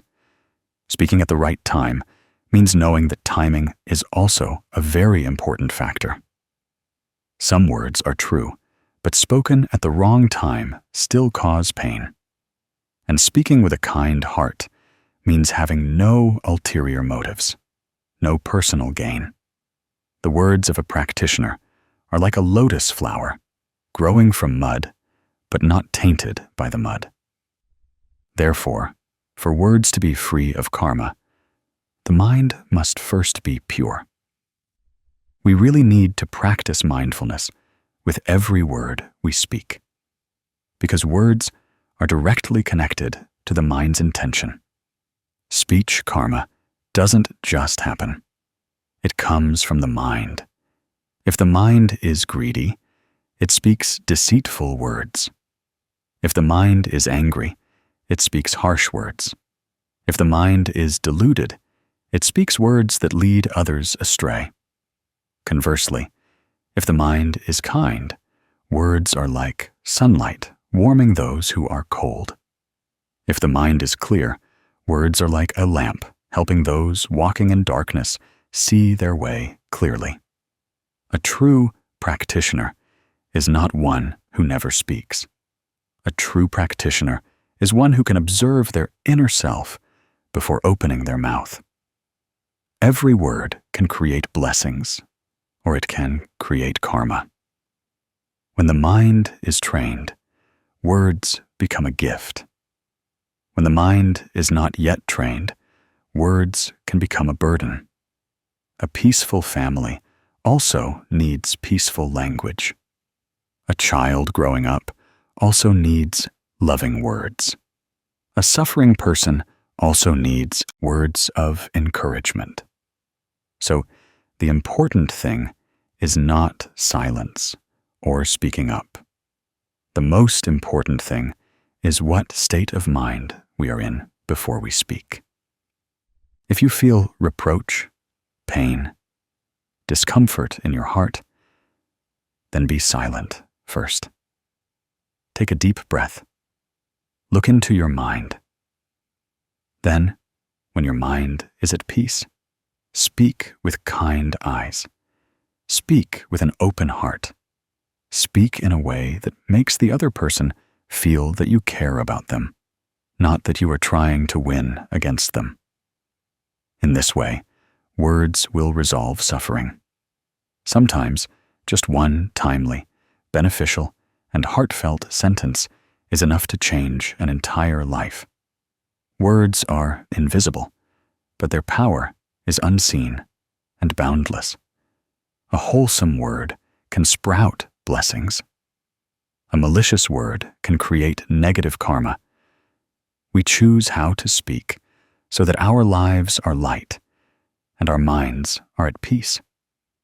If we know how to speak with compassion, how to step back to observe the mind before speaking, how to speak what is truly good, how to speak to help others, then blessings will come like a cool stream flowing into life. And who knows, one day, just one word from you might save a life. In family life, there are times when we realize that suffering doesn't come from big issues, but from very small words. Just a sharp retort is enough to make a meal feel heavy. Just a careless word of blame can turn a loved one into a stranger. And then, as each day passes, such wounds silently accumulate in the heart, making home no longer a place to return to, but like a place we have to endure. People often think that happiness in a family comes from how we treat each other. But few realize that happiness also lies in how we are silent with each other when necessary. There are things that don't need to be said for people to feel love. There are times when we don't speak, yet we know the other person truly cares. But to achieve that, we need to learn how to be silent at the right time, with the right intention, in the right way. In a family, everyone wants to be loved and listened to. But precisely because we want to be listened to too much, we forget that others also need healing from silence. When we come home exhausted, we want to complain.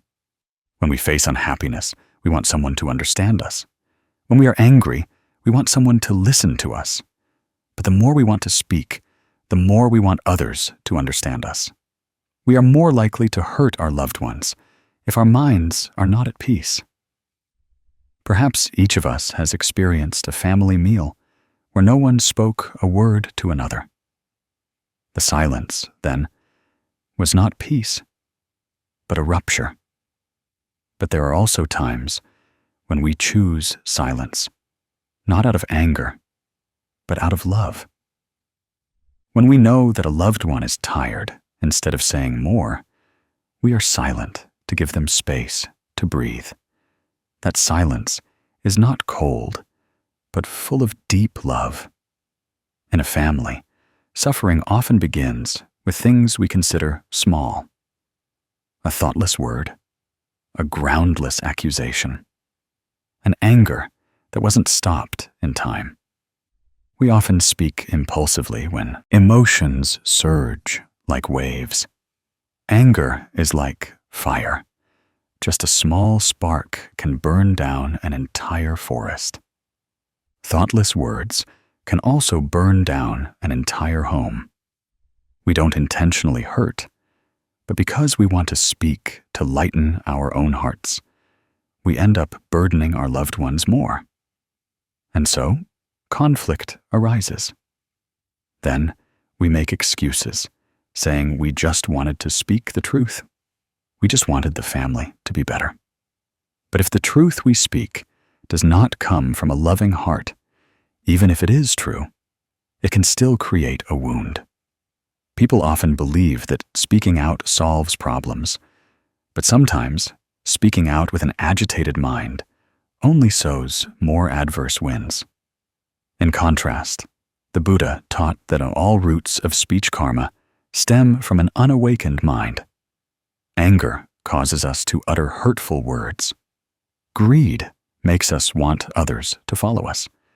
Delusion makes us fail to realize that we ourselves are causing suffering.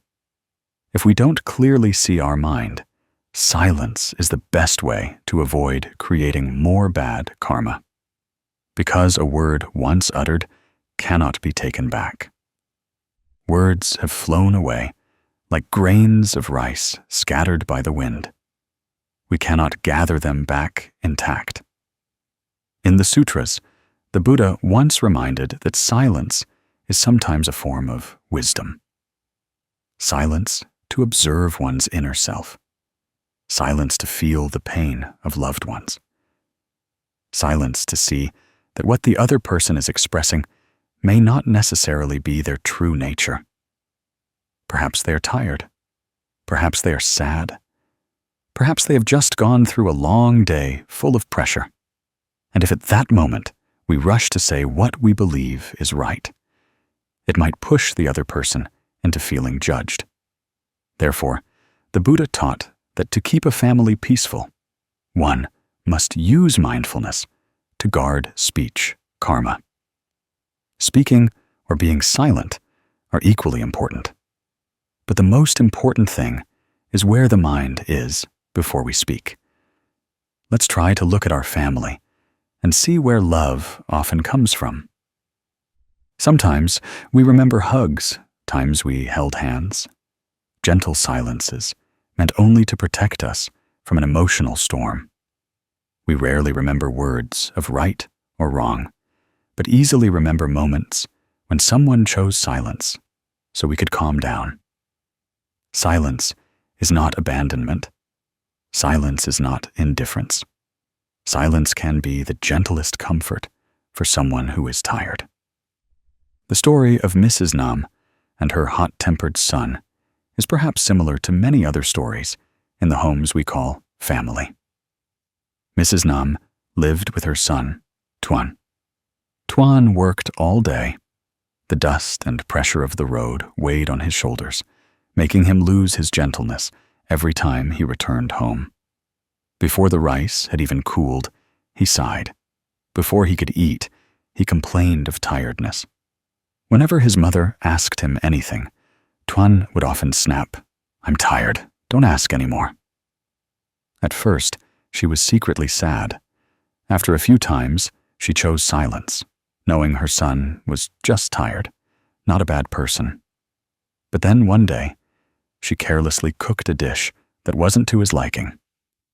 Tuan lost his temper and raised his voice in the middle of dinner, making the atmosphere heavy.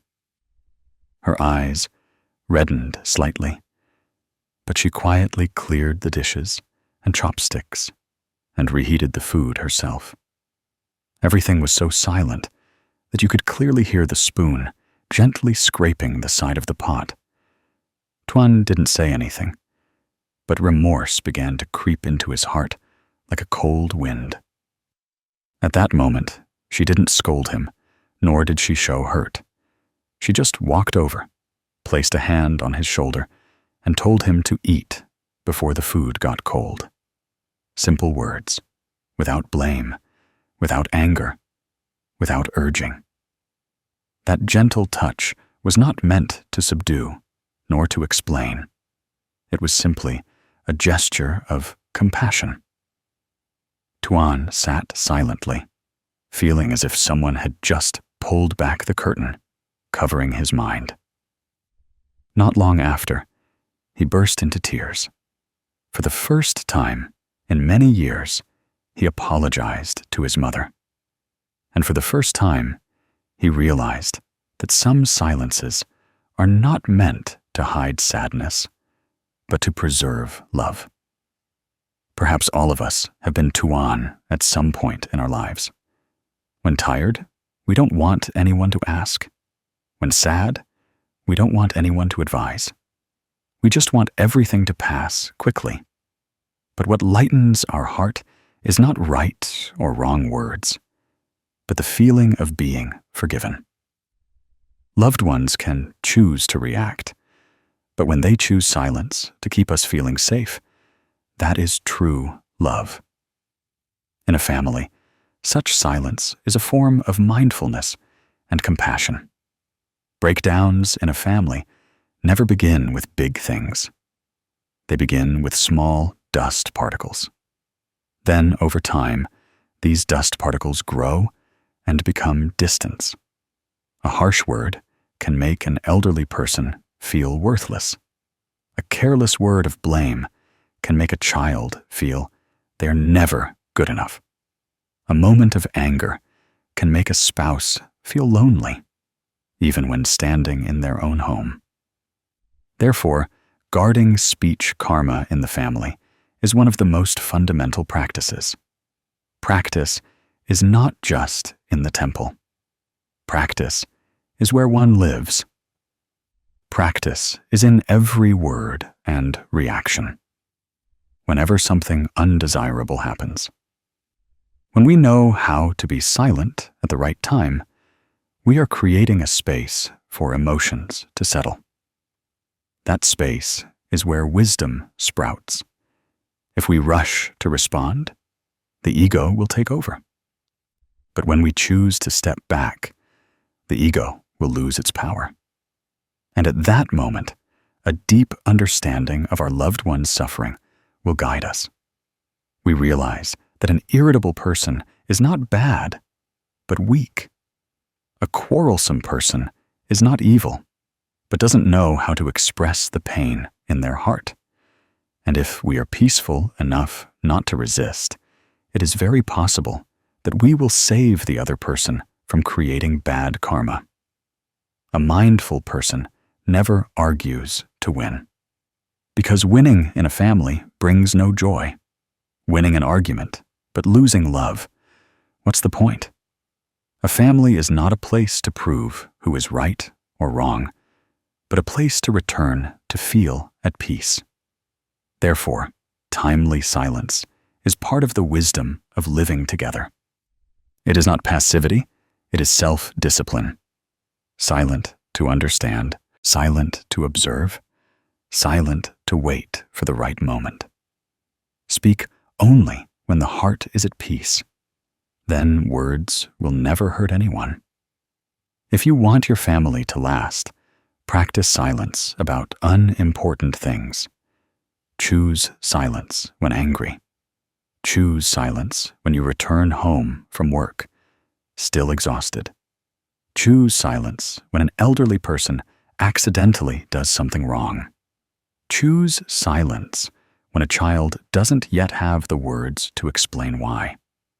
And instead of speaking for ego, be silent for love.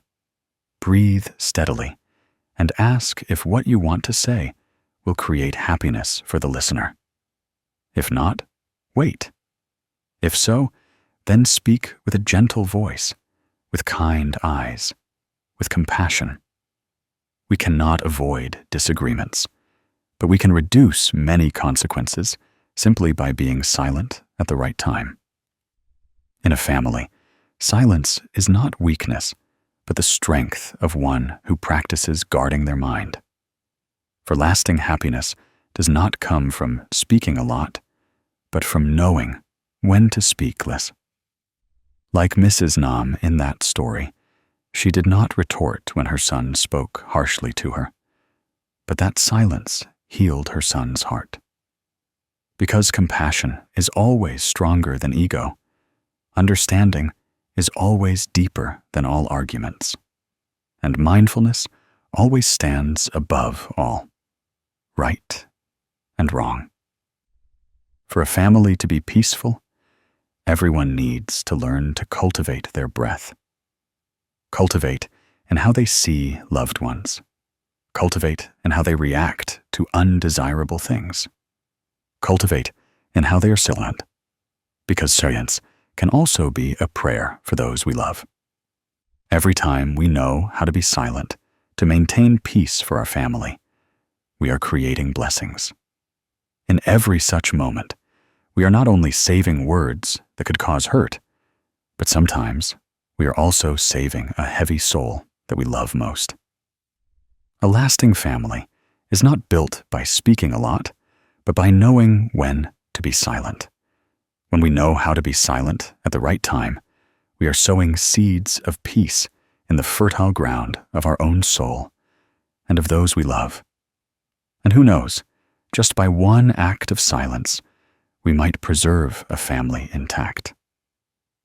There are days when we go to work and our hearts feel more tired than when we have to run under the midday sun or stay up until midnight to complete a task. That tiredness doesn't just come from sales pressure or piling tasks on the desk. What exhausts people the most are the gossip, the back and forth words, the unintentional or intentional remarks that people exchange in the work environment. One can sit in a cool, air-conditioned office, but just one unkind word is enough to make the entire day feel heavy. People at work sometimes suffer not because of the job, but because of other people. And in such crowded places, our words become the easiest thing to get us into trouble. Many people think that at work, you have to speak forcefully. You have to express yourself. You have to show that you are better, more knowledgeable. But the older we get, the more we realize that those who talk a lot are not the strong ones. Truly strong people observe carefully, understand deeply, and choose to be silent at the right time. Because when we speak less, we invite less trouble. When we speak less, our heart settles down. When we don't react hastily, wisdom naturally emerges. And then life brings us more peace and stability. Sometimes the suffering in the workplace doesn't start from big things, but from each person's hard-to-break habits. People often want to interfere in others' conversations because they fear being left out. They want to offer advice to make others see that they are also knowledgeable. They want to express their opinions to feel that they have weight. But very often, words are precisely what drag us into tangled situations we don't foresee. Someone speaks ill of another, and we unintentionally nod along. Someone tells a story whose truth is unclear, and we chime in with a few words. These words pass quickly, but the consequences can sometimes take months to resolve. Human psychology naturally likes attention. We talk a lot because we are afraid that silence will make us forgotten. We fear that if we don't express our opinions, others will think we are incompetent. We fear that if we don't speak, we will lose some advantage, But it is precisely that ego wanting to express itself that entangles us in unnecessary arguments, unwanted, covert competitions, and troubles that could have been avoided by simply speaking less. When we look deeply into the reasons that make us tired at work, we will find that most of it comes from words. Speaking wrongly hurts others. Speaking rightly when not necessary also causes trouble. Speaking to prove oneself better than someone else pushes oneself into envy. Speaking with the majority, without considering whether it is wholesome, inadvertently creates karma. And speech karma doesn't wait until the next life to bear fruit. It bears fruit right in this life, in the form of misunderstandings, anger, loss of trust, damaged reputation, and even closed opportunities. The Buddha taught that wind cannot reach high mountains. One who keeps their speech karma pure is like that mountain. Worldly gossip, rights, and wrongs cannot easily shake them. In the sutras, there is a passage that says words must be judged by 3 things. First, is the word true? Second, is the word beneficial? Third, does the word bring peace to the listener? If it lacks one of these 3, it is best to remain silent. Silence is not weakness, but the strength of one who has self-control. One who understands the Dharma does not argue to win, but lets the peace in their heart speak for everything. We will understand this more clearly when we look at very small stories in life. There was a woman named Ms. Lan who worked in a small office. Everyone in the office was used to talking about colleagues' private matters. Some complained about one person. Some were dissatisfied with another. Every morning or every lunch break, these conversations buzzed throughout the room. The atmosphere was noisy, but not genuinely warm. Amidst the half-hearted laughter and sharp jokes, Miss Lan chose a different way of living. She was silent. It wasn't that she didn't hear, nor that she didn't understand what was happening. She simply chose not to respond. She didn't criticize anyone, nor did she agree. She just smiled lightly and continued her work. Many wondered why she was so closed off. But actually, she wasn't closed off. She was simply mature enough to know that gossip doesn't bring anything good. She knew that words once uttered never return. A word spoken can be as light as wind, but as heavy as a stone in the heart of the person being talked about. Then, one day, a crucial piece of information about a new project was leaked in the office. This news not only caused damage to the work, but also created confusion throughout the team. Everyone suspected each other. People looked at each other with wary eyes. Some swore they were not involved. Some blamed each other. And the atmosphere was so tense that every word spoken seemed to contain a layer of thorns. Amidst this chaos, there was only one person everyone trusted absolutely, and that was Ms. Lan. Because never in many years of working had she participated in any gossip.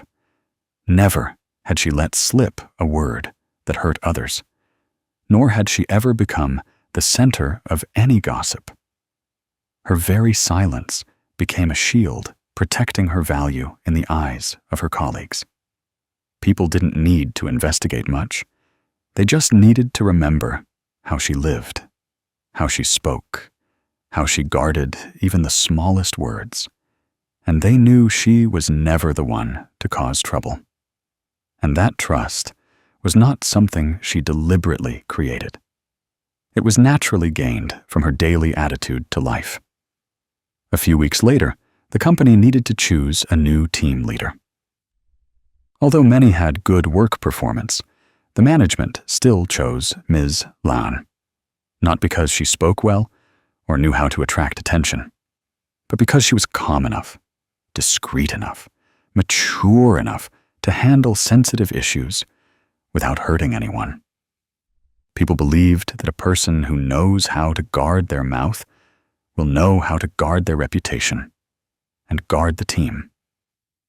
Ms. Lan's story is clear proof that in life and society, talking a lot doesn't necessarily earn respect, and showing off doesn't necessarily make you seen.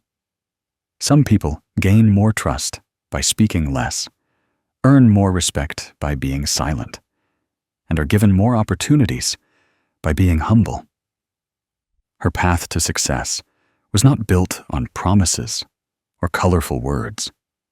It was built on timely silence, on keen observation, on putting others' peace of mind above her own need for self-expression. From that story, we clearly see that in work and society, silence is not avoidance. Silence is the wisdom of one who sees through but does not judge. Silence is the beauty of one who understands but does not boast. Silence is the maturity of one who knows that words can solve problems, but can also make them more complicated. Truly mature people don't always need to explain everything. They just need to keep their minds pure and let their actions prove their worth. When we speak less, our minds will lighten. When we choose not to participate in gossip, our hearts will not be drawn into negative energy. When we observe more, we understand others more clearly and also understand ourselves more clearly. This makes us more stable in all situations. When we don't rush to react, we won't create unnecessary hurt.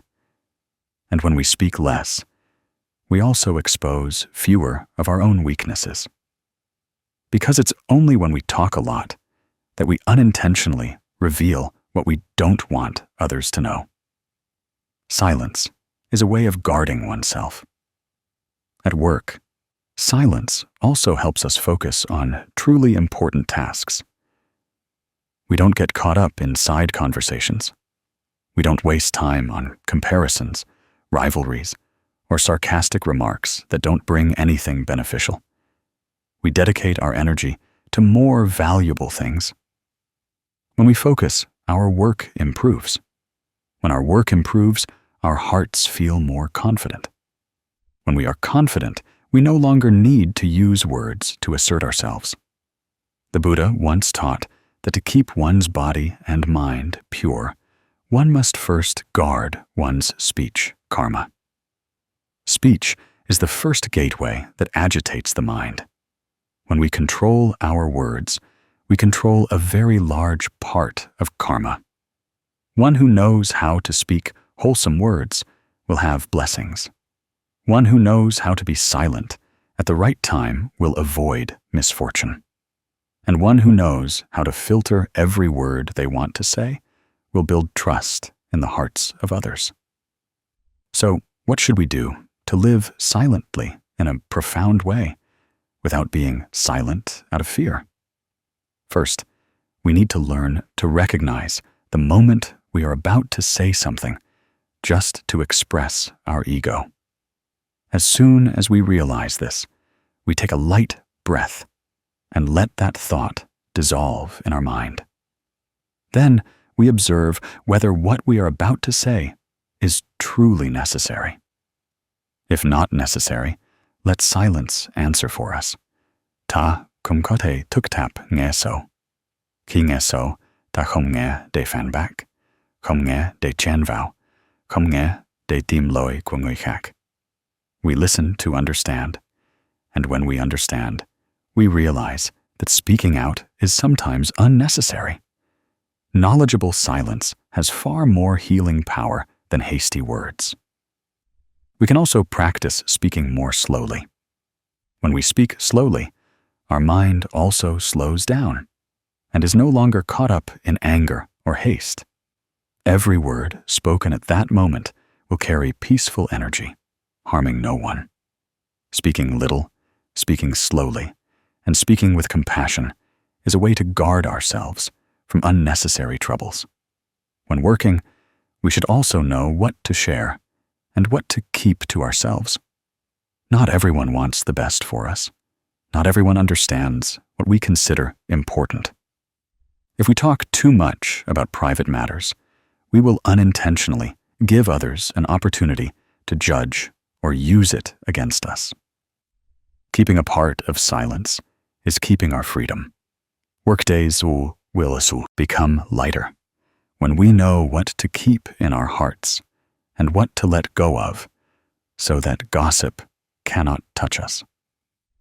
One who knows how to keep their heart pure, competition cannot affect them, does not let the ego lead, and negative words cannot muddy one who knows how to stand still in silence.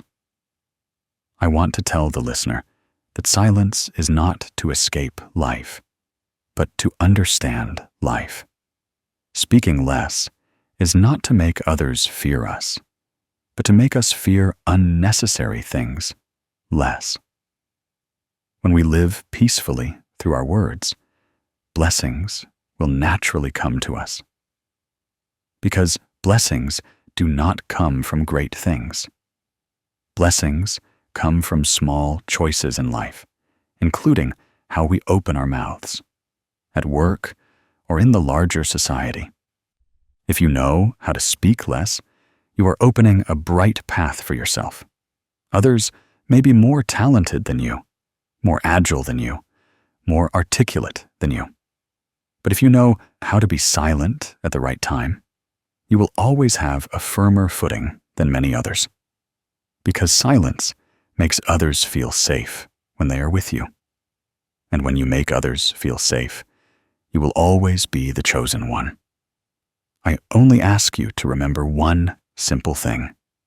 Life will become much easier to breathe if every day you take a few seconds to ask yourself if the words you are about to say are truly necessary. If not, return them to stillness. In that stillness, your mind will be more at peace. And when your mind is at peace, you will see life as light as a cloud. There are days in life when we suddenly realize that what makes us tired is not the piling up of tasks or the pressure of racing against time. What often exhausts us is just a careless remark from someone, a harsh word that takes us an entire afternoon to regain our composure, or a small annoyance someone brings that makes our heart agitated without ceasing. Words can be light as wind, but also heavy as stone. They can lift others up, but also plunge them into a deep abyss. And then we ask ourselves why someone's words hurt us so much, and why sometimes we so easily hurt others. Just by uttering a few words, we begin to understand that words are something both fragile and powerful, easily creating blessings and easily creating karma in life. Everyone, at some point, gets angry and says things they don't mean.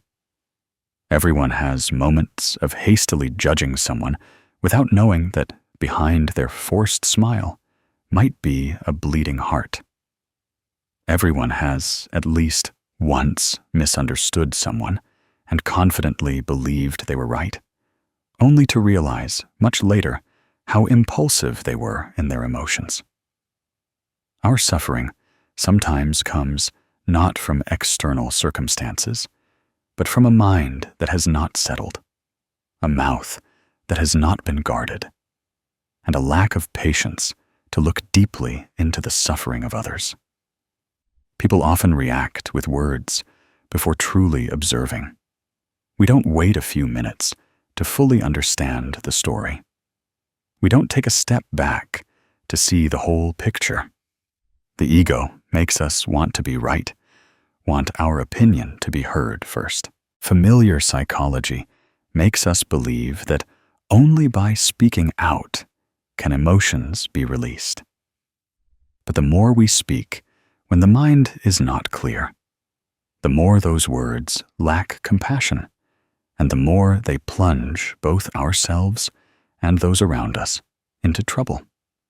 If we observe carefully, we will see that most of the suffering in human relationships stems from misunderstanding each other, yet talking too much. When we haven't seen the pain of others, we easily blame. When we haven't understood the circumstances of the person opposite us, we easily get angry. When we haven't looked deeply into a person's heart, we easily say words that hurt others. But when we begin to keep silent for a bit, when we stop reacting, we have an internal space to look deeply, to see that somewhere behind someone's unpleasant actions might be an unhealed wound. The Buddha once taught that every human being experiences suffering and seeks to escape suffering, whether through right or wrong methods. When we look at others with compassionate eyes, we will understand that no one naturally becomes irritable. No one naturally becomes unpleasant. Everyone has their own story, sometimes a hidden pain that everyone wants to conceal. When we know to settle down instead of judging, we will see the deepest part within them. And once we see that, words of blame suddenly become unnecessary. From then on, love begins to blossom. Sometimes, just 1 minute of silence can change our entire perception of a person. A deep breath can help us escape a fit of anger. One less word can help us not hurt someone again. We often think that a gentle person is someone who speaks softly. But in reality, a gentle person is one who speaks little, because a person who speaks little will have enough time to observe, to understand, and to love. Compassion does not blossom from words. Compassion blossoms in the stillness of the soul.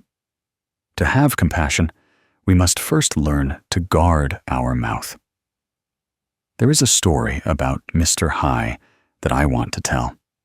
Mr. Hai was a kind-hearted man, hard-working, and like many others, he simply wished for each day to pass peacefully. But one thing greatly bothered him for a long time: his neighbor, Mr. Locke. Mr. Locke was a loud, boisterous man, always speaking loudly from morning till night. On days when Mr. Hai wanted to rest after work, just hearing Mr. Locke's loud voice in the yard would fill his heart with annoyance.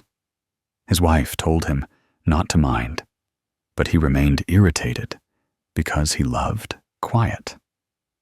Many times, he intended to go over and talk, to ask Mr. Locke to reduce the noise. He thought that just speaking directly once would solve it. But everything changed one afternoon. It was raining lightly that day, and Mr. Hai was about to close his window when he heard 2 neighbors talking outside the gate. They said that Mr. Locke's wife had passed away not long ago. Mr. Locke, due to immense grief, had fallen into depression. Every day, he had to manage alone in an empty house, these familiar corners where his wife's laughter once resonated were now silent. He became easily irritable, easily loud. Not because he was annoyed with anyone, but because his own pain was too great. The neighbor added that Mr. Locke had not eaten properly for many days, cried alone until his voice was hoarse, and then fell into helplessness and despair. Hearing that, Mr. Hai was deeply moved. He felt something drop in his heart. The discomfort he had accumulated for so long suddenly became strangely small. He realized he had never understood Mr. Locke, never tried to look deeply into that irritation to see what was behind it. He only heard the noise, but didn't see the emptiness tormenting the man. He only felt his own discomfort, but forgot that everyone has wounds that are not easy to express. From that day on, Mr. High was no longer annoyed. Whenever he heard Mr. Locke's shouting, he no longer reacted as before. A feeling of compassion, more than anger, suddenly arose in his heart. He started to pay attention to what Mr. Locke needed, if he was okay. One day, he saw Mr. Locke standing on the porch with a tired expression, and he gently went over to ask how he was. Mr. Locke was a bit surprised at first, but then his eyes softened. Mr. High, from an ordinary neighbor, suddenly became someone Mr. Locke could share a little with. And without needing flowery words, just by not speaking harshly, just by being present with kindness, Mr. High helped him more than he imagined. That story, seemingly simple, contains a profound lesson. When we understand the suffering of others, we can no longer be angry with them. When we touch someone's pain, our heart naturally softens. Speaking less is also allowing that understanding to grow. And when we understand, we know how to love. When we know how to love, we cannot speak harshly to anyone, not even once. People often say that to cultivate compassion, one must practice loving others. But for us, the first thing to be able to love is to know how to be silent. Because when we are silent, we open our eyes to look deeply into the person opposite us. When we speak less, we have time to truly see. Many times, we just need to observe a little to immediately understand why that person acts that way. Perhaps they are under immense pressure. Perhaps they are worried about a seriously ill loved one. Perhaps they are living in a marriage full of tears. Perhaps they have just been hurt by some words that no one knows about. Everyone is a unique world. Before we judge or get angry, let us step into that world for a moment with silence and listening. Our mind will then become broader. Narrow-mindedness will naturally fall away. Compassion will blossom like a seed meeting good rain. The Buddha once taught that no one shouts when their mind is at peace. No one causes trouble when their mind is full of peace. Every harsh word from a person carries a part of suffering behind it. When we understand this, we will blame them less and cause them less suffering with our words. A compassionate person is one who does not add burdens to the already tired hearts of others. A compassionate person speaks less so as not to unintentionally hurt those around them. In modern life, we are easily swept away by quick emotions, strong reactions, and hasty words. We hear bad news about someone and immediately assume it's true. We see someone behave in a way we don't like and immediately use it to judge them. We hear a hurtful sentence and immediately want to retort so as not to be underestimated. But if we calm down for a moment, we will realize that every hasty reaction carries a part of the untamed ego. The ego makes us think we must always be right. The ego makes us want others to listen to us. The ego makes us suffer just because of a word that we could have overlooked. We suffer not because of what others say. We suffer because we are not strong enough to be unmoved by those words. If we can keep silent in the face of a hurtful word, we are giving ourselves a gift. That gift is peace. When the mind is at peace, we are no longer drawn into whirlpools of anger. And from there, we open the door to compassion. One who speaks little easily sees deeply. One who speaks much easily misses the truth. One who knows how to be silent before speaking will maintain more lasting relationships. One who knows how to listen before judging will become a refuge for weary souls. Compassion is not something grand.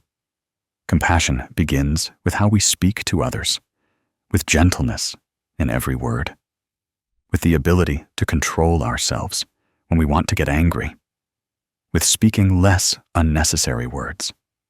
When our heart is at peace, our words naturally become kind. When our heart loves, our words naturally become gentle.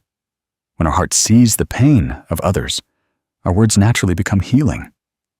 We cannot expect others to treat us gently if we do not first treat them gently.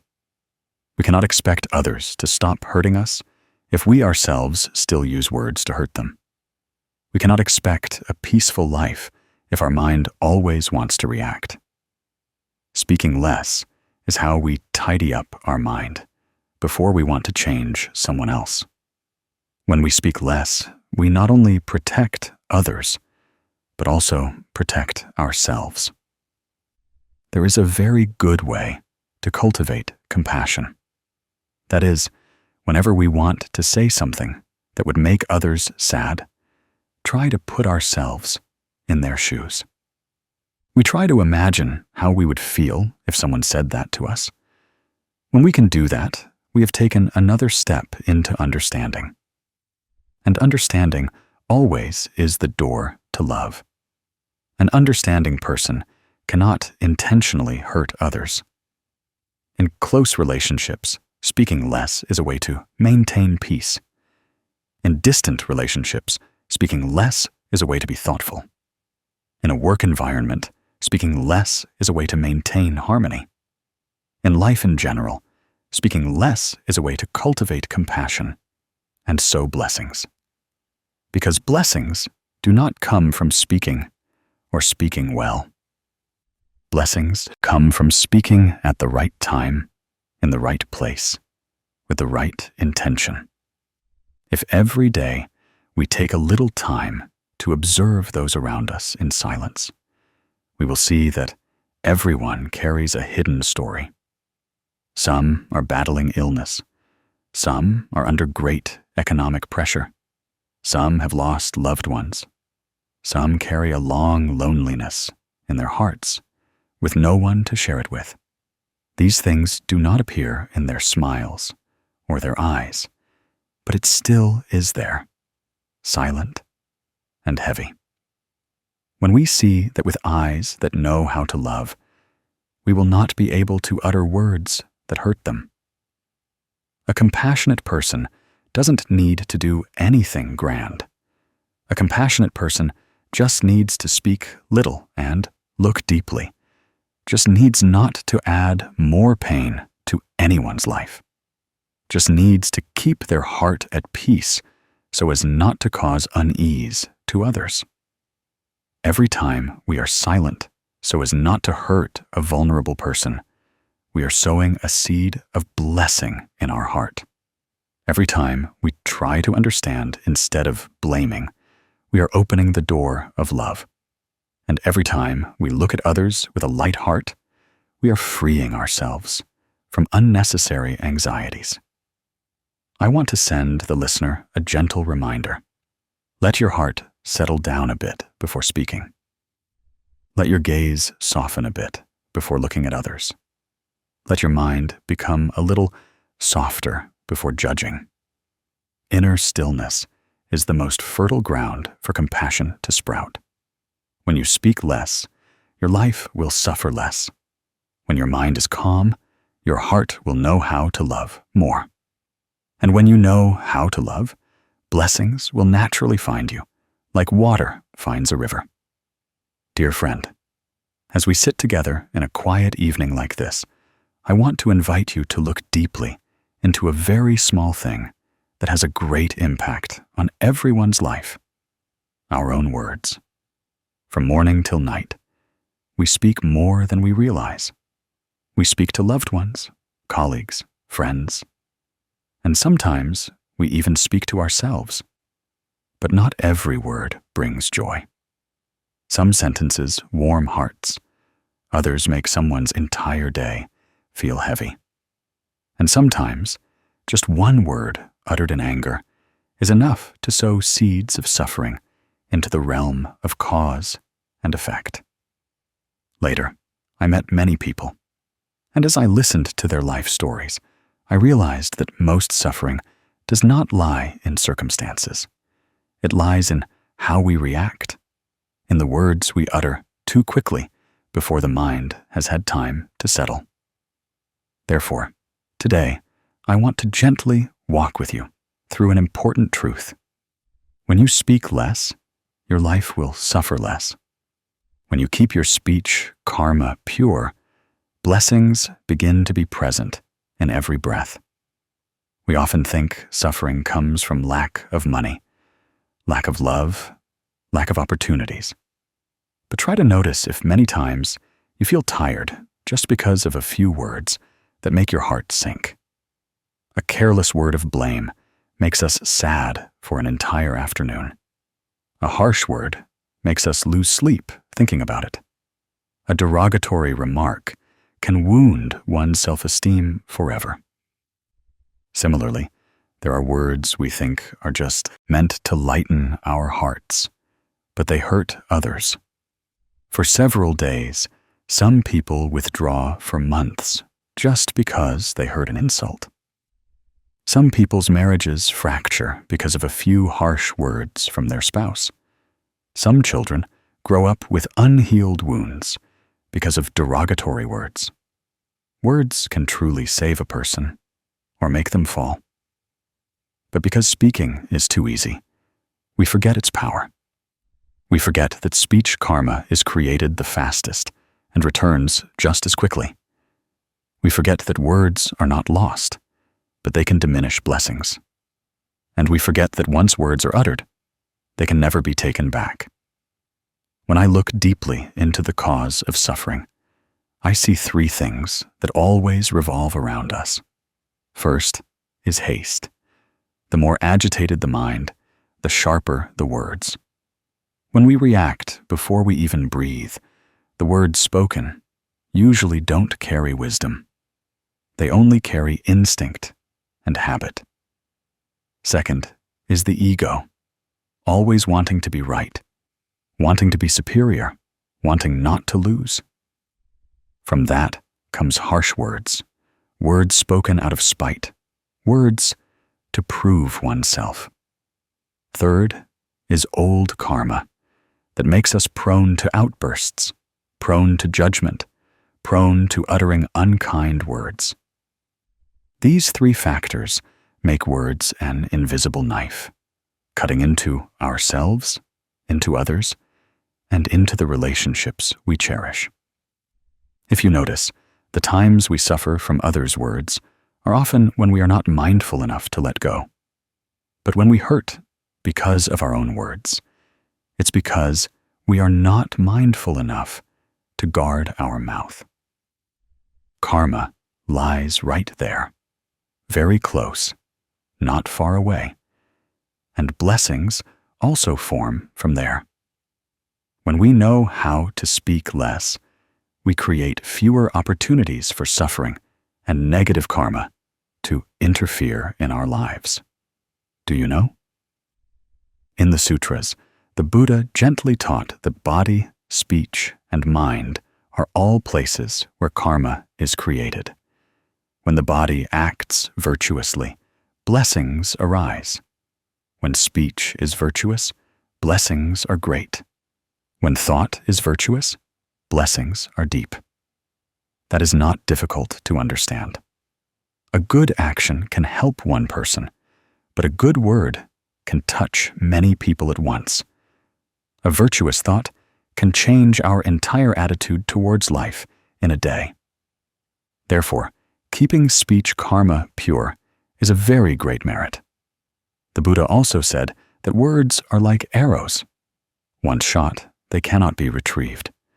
But unlike arrows, words have the power to spread, creating long-lasting effects. A wholesome word can save a person's life. A malicious word can create karma for 100 lifetimes. Speech karma is created much faster than body karma because the body still needs time and action. But words only need an intention to arise, to leave the mouth. So if we are mindful for 1 second, we preserve blessings. If we are careless for 1 second, we can deplete the merits we have accumulated for so long. I want to tell you a small story that I witnessed firsthand. It is simple, yet profound enough to move anyone who looks deeply into the simple things of life. That day, I was waiting for a bus in front of a small supermarket. The sun was gentle. People were passing by, busy, but not in a hurry. I saw a woman selling lottery tickets approaching each person. Her face was tanned from the sun, her clothes faded, her shoes worn in many places. She spoke softly, with a gentle smile, trying to hide the hardships of life. When she approached a man who was dressed quite elegantly, she had just opened her mouth when he waved her away with harsh words. He said unpleasant things that made her freeze, her eyes cast down, as if touching a long-held humiliation. Her eyes momentarily welled up, but she tried to hold back. She was just selling a few lottery tickets, but the way that man spoke was as if she had offended him. At that moment, a man standing nearby, named Mr. Hung, witnessed the scene. He wasn't the type to talk a lot or show off, but he saw it and approached calmly, without tension. He didn't take sides with harsh words, didn't scold the man. He simply said a very simple sentence. "She's just trying to make a living. Please speak a little more gently." There was no condemnation in his words, no feeling that he was taking anyone's side or wanting anyone to be wrong. He simply placed a hand on the man's shoulder, gently. His composure immediately calmed the atmosphere. The man looked up at him and then exhaled, as if realizing he had spoken too harshly. He nodded slightly and then turned to the woman and apologized. The lottery vendor then burst into tears, not because of the apology, but because after so many days enduring harsh words, that day someone was willing to say something kind about her. She thanked Mr. Hung with a trembling voice, her eyes red-rimmed, but shining with a little warmth. I stood nearby, just watching, and my heart also softened. Perhaps you will think that story is too small, but to that woman, it was not small at all. It was a drop of cool water falling on the parched earth of her life. Sometimes a kind word can help someone get back on their feet for another day. And sometimes an unkind word can extinguish all remaining efforts of someone clinging to hope. I kept thinking about Mr. Hung's words. They weren't flowery, not philosophical, not grand, but they contained compassion, mindfulness, and blessings. That's what many people overlook. Blessings are not something distant or mysterious. Blessings are simply when we lighten another person's heart, when we don't hurt anyone further, when we speak a gentle enough word to keep our own mind pure. From that story, I understood even more deeply. Blessings come from the mouth when we know when to stop. Blessings come when we remind ourselves that anger is temporary, but karma created is long-lasting. Many people ask me, how can life be less miserable? I usually say, you just need to speak a little less, not out of submission or enduring silence, but to be silent to hear your own heart more clearly and to discern which words should be spoken and which should not. When you react less, you don't create more turmoil in your mind. When you utter fewer bad words, your blessings are not diminished. When you add more kind words, your blessings increase every day. This is not some vague concept. This is very clear cause and effect. Malicious words are like a stone thrown into water.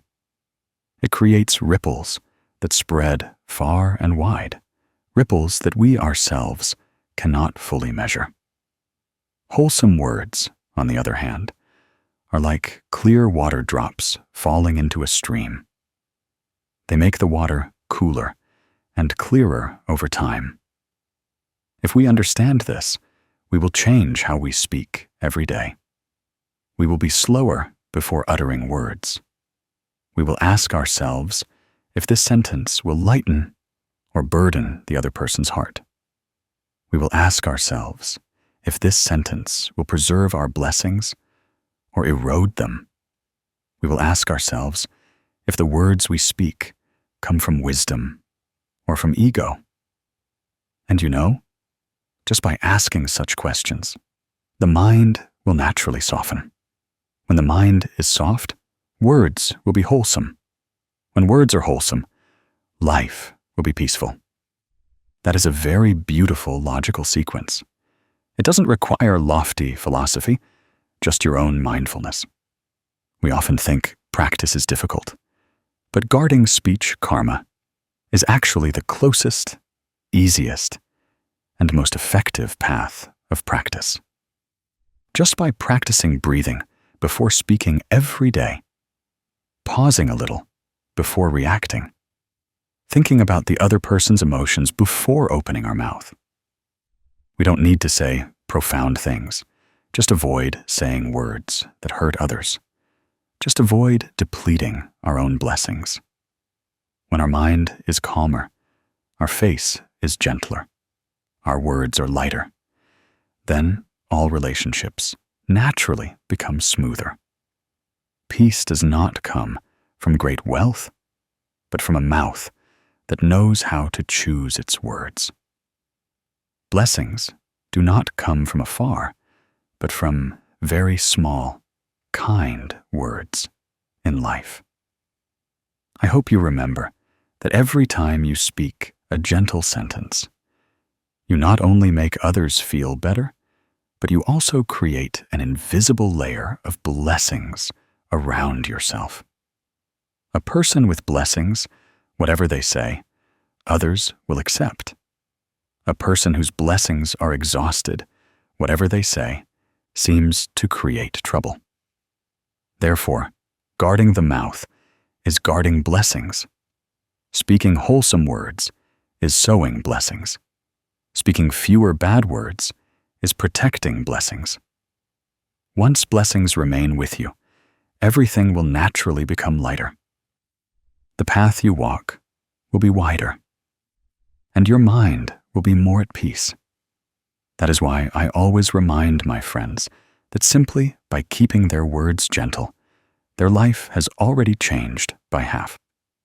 I want to send you a very calm message. In this life, you don't need to say much to prove you are strong.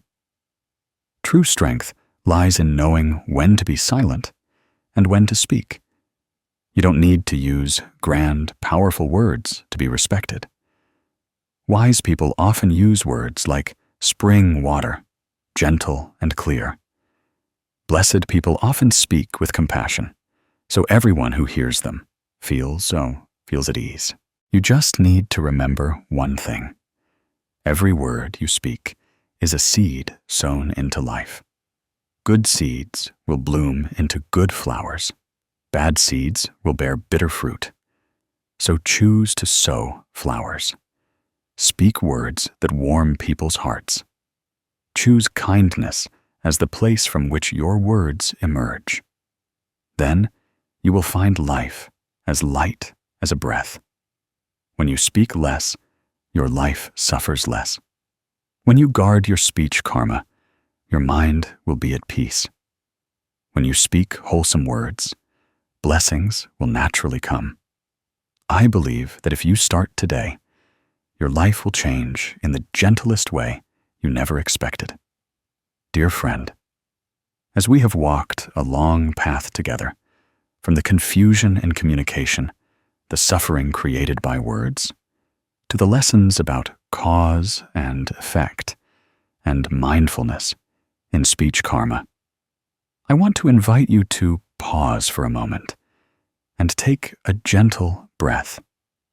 Perhaps in your life, there have been days when everything became heavy just because of a few disagreeable words. Perhaps there were times when you felt tired because you were still thinking late into the night about someone's words to you. Or perhaps you have regretted accidentally uttering words that hurt others. In modern life, with too much information, too much interaction, too much noise, people seem to forget the value of silence. We speak quickly, react quickly, express quickly, but precisely because we are too quick. The mind has not yet settled. Words have not yet become gentle. Emotions have not yet calmed down to become more endearing. Nowadays, people rarely pause before speaking. We are always eager to express our views, to win an argument, to prove ourselves right. We fear that silence will make us underestimated, disadvantaged, or perceived as weak. But the longer I live, the more I realize that silence is a very beautiful form of strength. It is not evasion, not cowardice, but a moment when we return to ourselves to see what truly needs to be said. Life is already noisy enough. We don't need to add more noise from within our hearts. When we don't know how to settle down, words often become colored by ego. And wherever there is ego, there is suffering. We suffer not because of what others say, but because our mind is agitated by others' words. We suffer not because someone is wrong, but because we want to be right. We suffer not because of circumstances, but because we don't know how to face circumstances with a peaceful mind. And all these things are related to speech. A word or reaction born from ego leaves resentment. A word stemming from an unsettled mind creates karma. A word not enlightened by mindfulness hurts oneself and others. Suffering from words thus comes very quickly, often even faster than actions. The Buddha taught that body, speech, and mind are the three gateways to creating karma. If body karma is karma seen with the eyes, and mind karma is silent karma, then speech karma is the clearest, most common, and easiest to create. The Buddha taught that there are two kinds of words. One is words like honey, and two are words like a knife. Words like honey help the listener's mind calm down, and the speaker's heart also brightens. Words like a knife cut into the hearts of others, and also cut into one's own blessings. Wholesome words bring blessings. Unwholesome words deplete blessings. When we understand this, we realize that guarding gentle words is not a trivial matter, but the first step towards a life of wisdom and mindfulness. I have encountered many stories that deeply convinced me of the power of wholesome words. Once, I visited a family in a small rural area. In a simple house, a man over 40 was caring for his seriously ill mother. I asked him if he was tired. He smiled and said that it was indeed hard, But just by saying a few loving words to his mother, his mind immediately lightened. His mother also felt more at peace hearing her son's gentle voice. He said that when he was young, he was very quick-tempered and spoke harshly, so there were frequent conflicts in the family. It was only when his mother fell ill that he began to learn to speak more slowly, more gently. The more gently he spoke, the more at peace his mind felt. The more kindly he spoke, the more warmth he felt in the house. Already burdened with much illness and pain, by guarding his words, he also preserved harmony, kept his mother's trust, and maintained his own serenity. And I have also witnessed families where the distance grew wider and wider just because of a few harsh words. Some people wouldn't look at each other for an entire month just because of a word spoken in anger. Some people lost a beautiful friendship just because they couldn't hold back a few words of blame. At that time, everyone thought they were right. But as time passed, they realized that right or wrong no longer mattered. What mattered was that they had loved each other, but had hurt each other with words. I tell you these stories so you can see that words can nourish or destroy a relationship. And when a relationship is damaged, inner peace is hard to find again. Through many experiences, I clearly realized one thing. When you speak less, your mind becomes less agitated. When your mind is less agitated, your heart suffers less. When your heart suffers less, blessings naturally come. That is a subtle but very true chain of cause and effect. Speaking less is not silently enduring. Speaking less means knowing when to speak and when to hold back so as not to create more waves in the heart. When the mind is at peace, even one word you speak is bright. When the mind is agitated, even one word you speak becomes heavy. I remember one afternoon when I was sitting and drinking tea at an old market corner. Next to me was an old woman selling vegetables. The old woman was very calm, even though buyers sometimes said a few unpleasant things. I asked her if she was sad when people spoke harshly to her. She smiled gently and said that if they are angry, speaking more will only make them angrier. So it's better to be silent for a bit, like wind blowing past the ears. If I keep my gentleness, I'll sleep well at night. If they keep their anger, they'll be tired at night. The old woman hadn't studied much, didn't know high philosophy, but her words were full of wisdom. Her silence was the silence of one who understood life, understood people, and understood herself. The truth is, silence is not emptiness. Silence is the foundation of wisdom and blessings. In silence, we hear our own breath. In silence, we realize what is worth saying and what should be carried away by the wind. In silence, we clearly see the suffering of others and feel our own heart. When we are silent with mindfulness, we are giving ourselves a great gift. We are no longer swept away by meaningless arguments, no longer swayed by teasing words, no longer wasting energy on things not worth bothering about. So how do we begin to guard gentle words in daily life? This is when we return to the practice of mindfulness. Just by taking a breath before speaking, you will see your words change immediately. Just by placing your hand on your chest and feeling your heartbeat for a moment, you will see your mind soften. Just by looking into the eyes of the person opposite you and knowing they also have their own sufferings, you will naturally want to speak more gently. Just remember that every word you speak is a seed sown into your own mind and the minds of others, and you will choose kind words. This is a very simple but incredibly effective practice. Mindfulness in speech is not a distant concept. It lies in the breath, in awareness, and in compassion. You can also practice a small thing. Every night before bed, you ask yourself if you made anyone sad with your words today. If so, you look deeply into it and vow that tomorrow you will be kinder. If not, you thank yourself for keeping your speech karma pure. When you do this regularly, you will feel your mind as light as a cloud.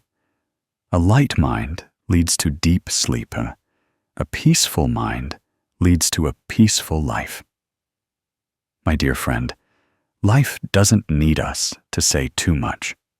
Life only needs us to say what is worth saying. What is worth saying is what brings peace and joy. What is not worth saying is what causes harm. When you know how to choose between these two, you have opened a new path for yourself. That path is not noisy. That path is as peaceful as the first light of day. That path helps you walk slower, deeper, and more beautifully with every step. And you will realize that speaking less is the beginning of a peaceful life. Before concluding this conversation, I want to send you a blessing. May you always know how to embrace yourself with gentle words. May you know how to maintain harmony with kind words. May you have enough mindfulness to stop before hurting anyone. May you have enough love to speak words that warm people's hearts. And may you always keep a little silence within you so that wisdom can grow every day.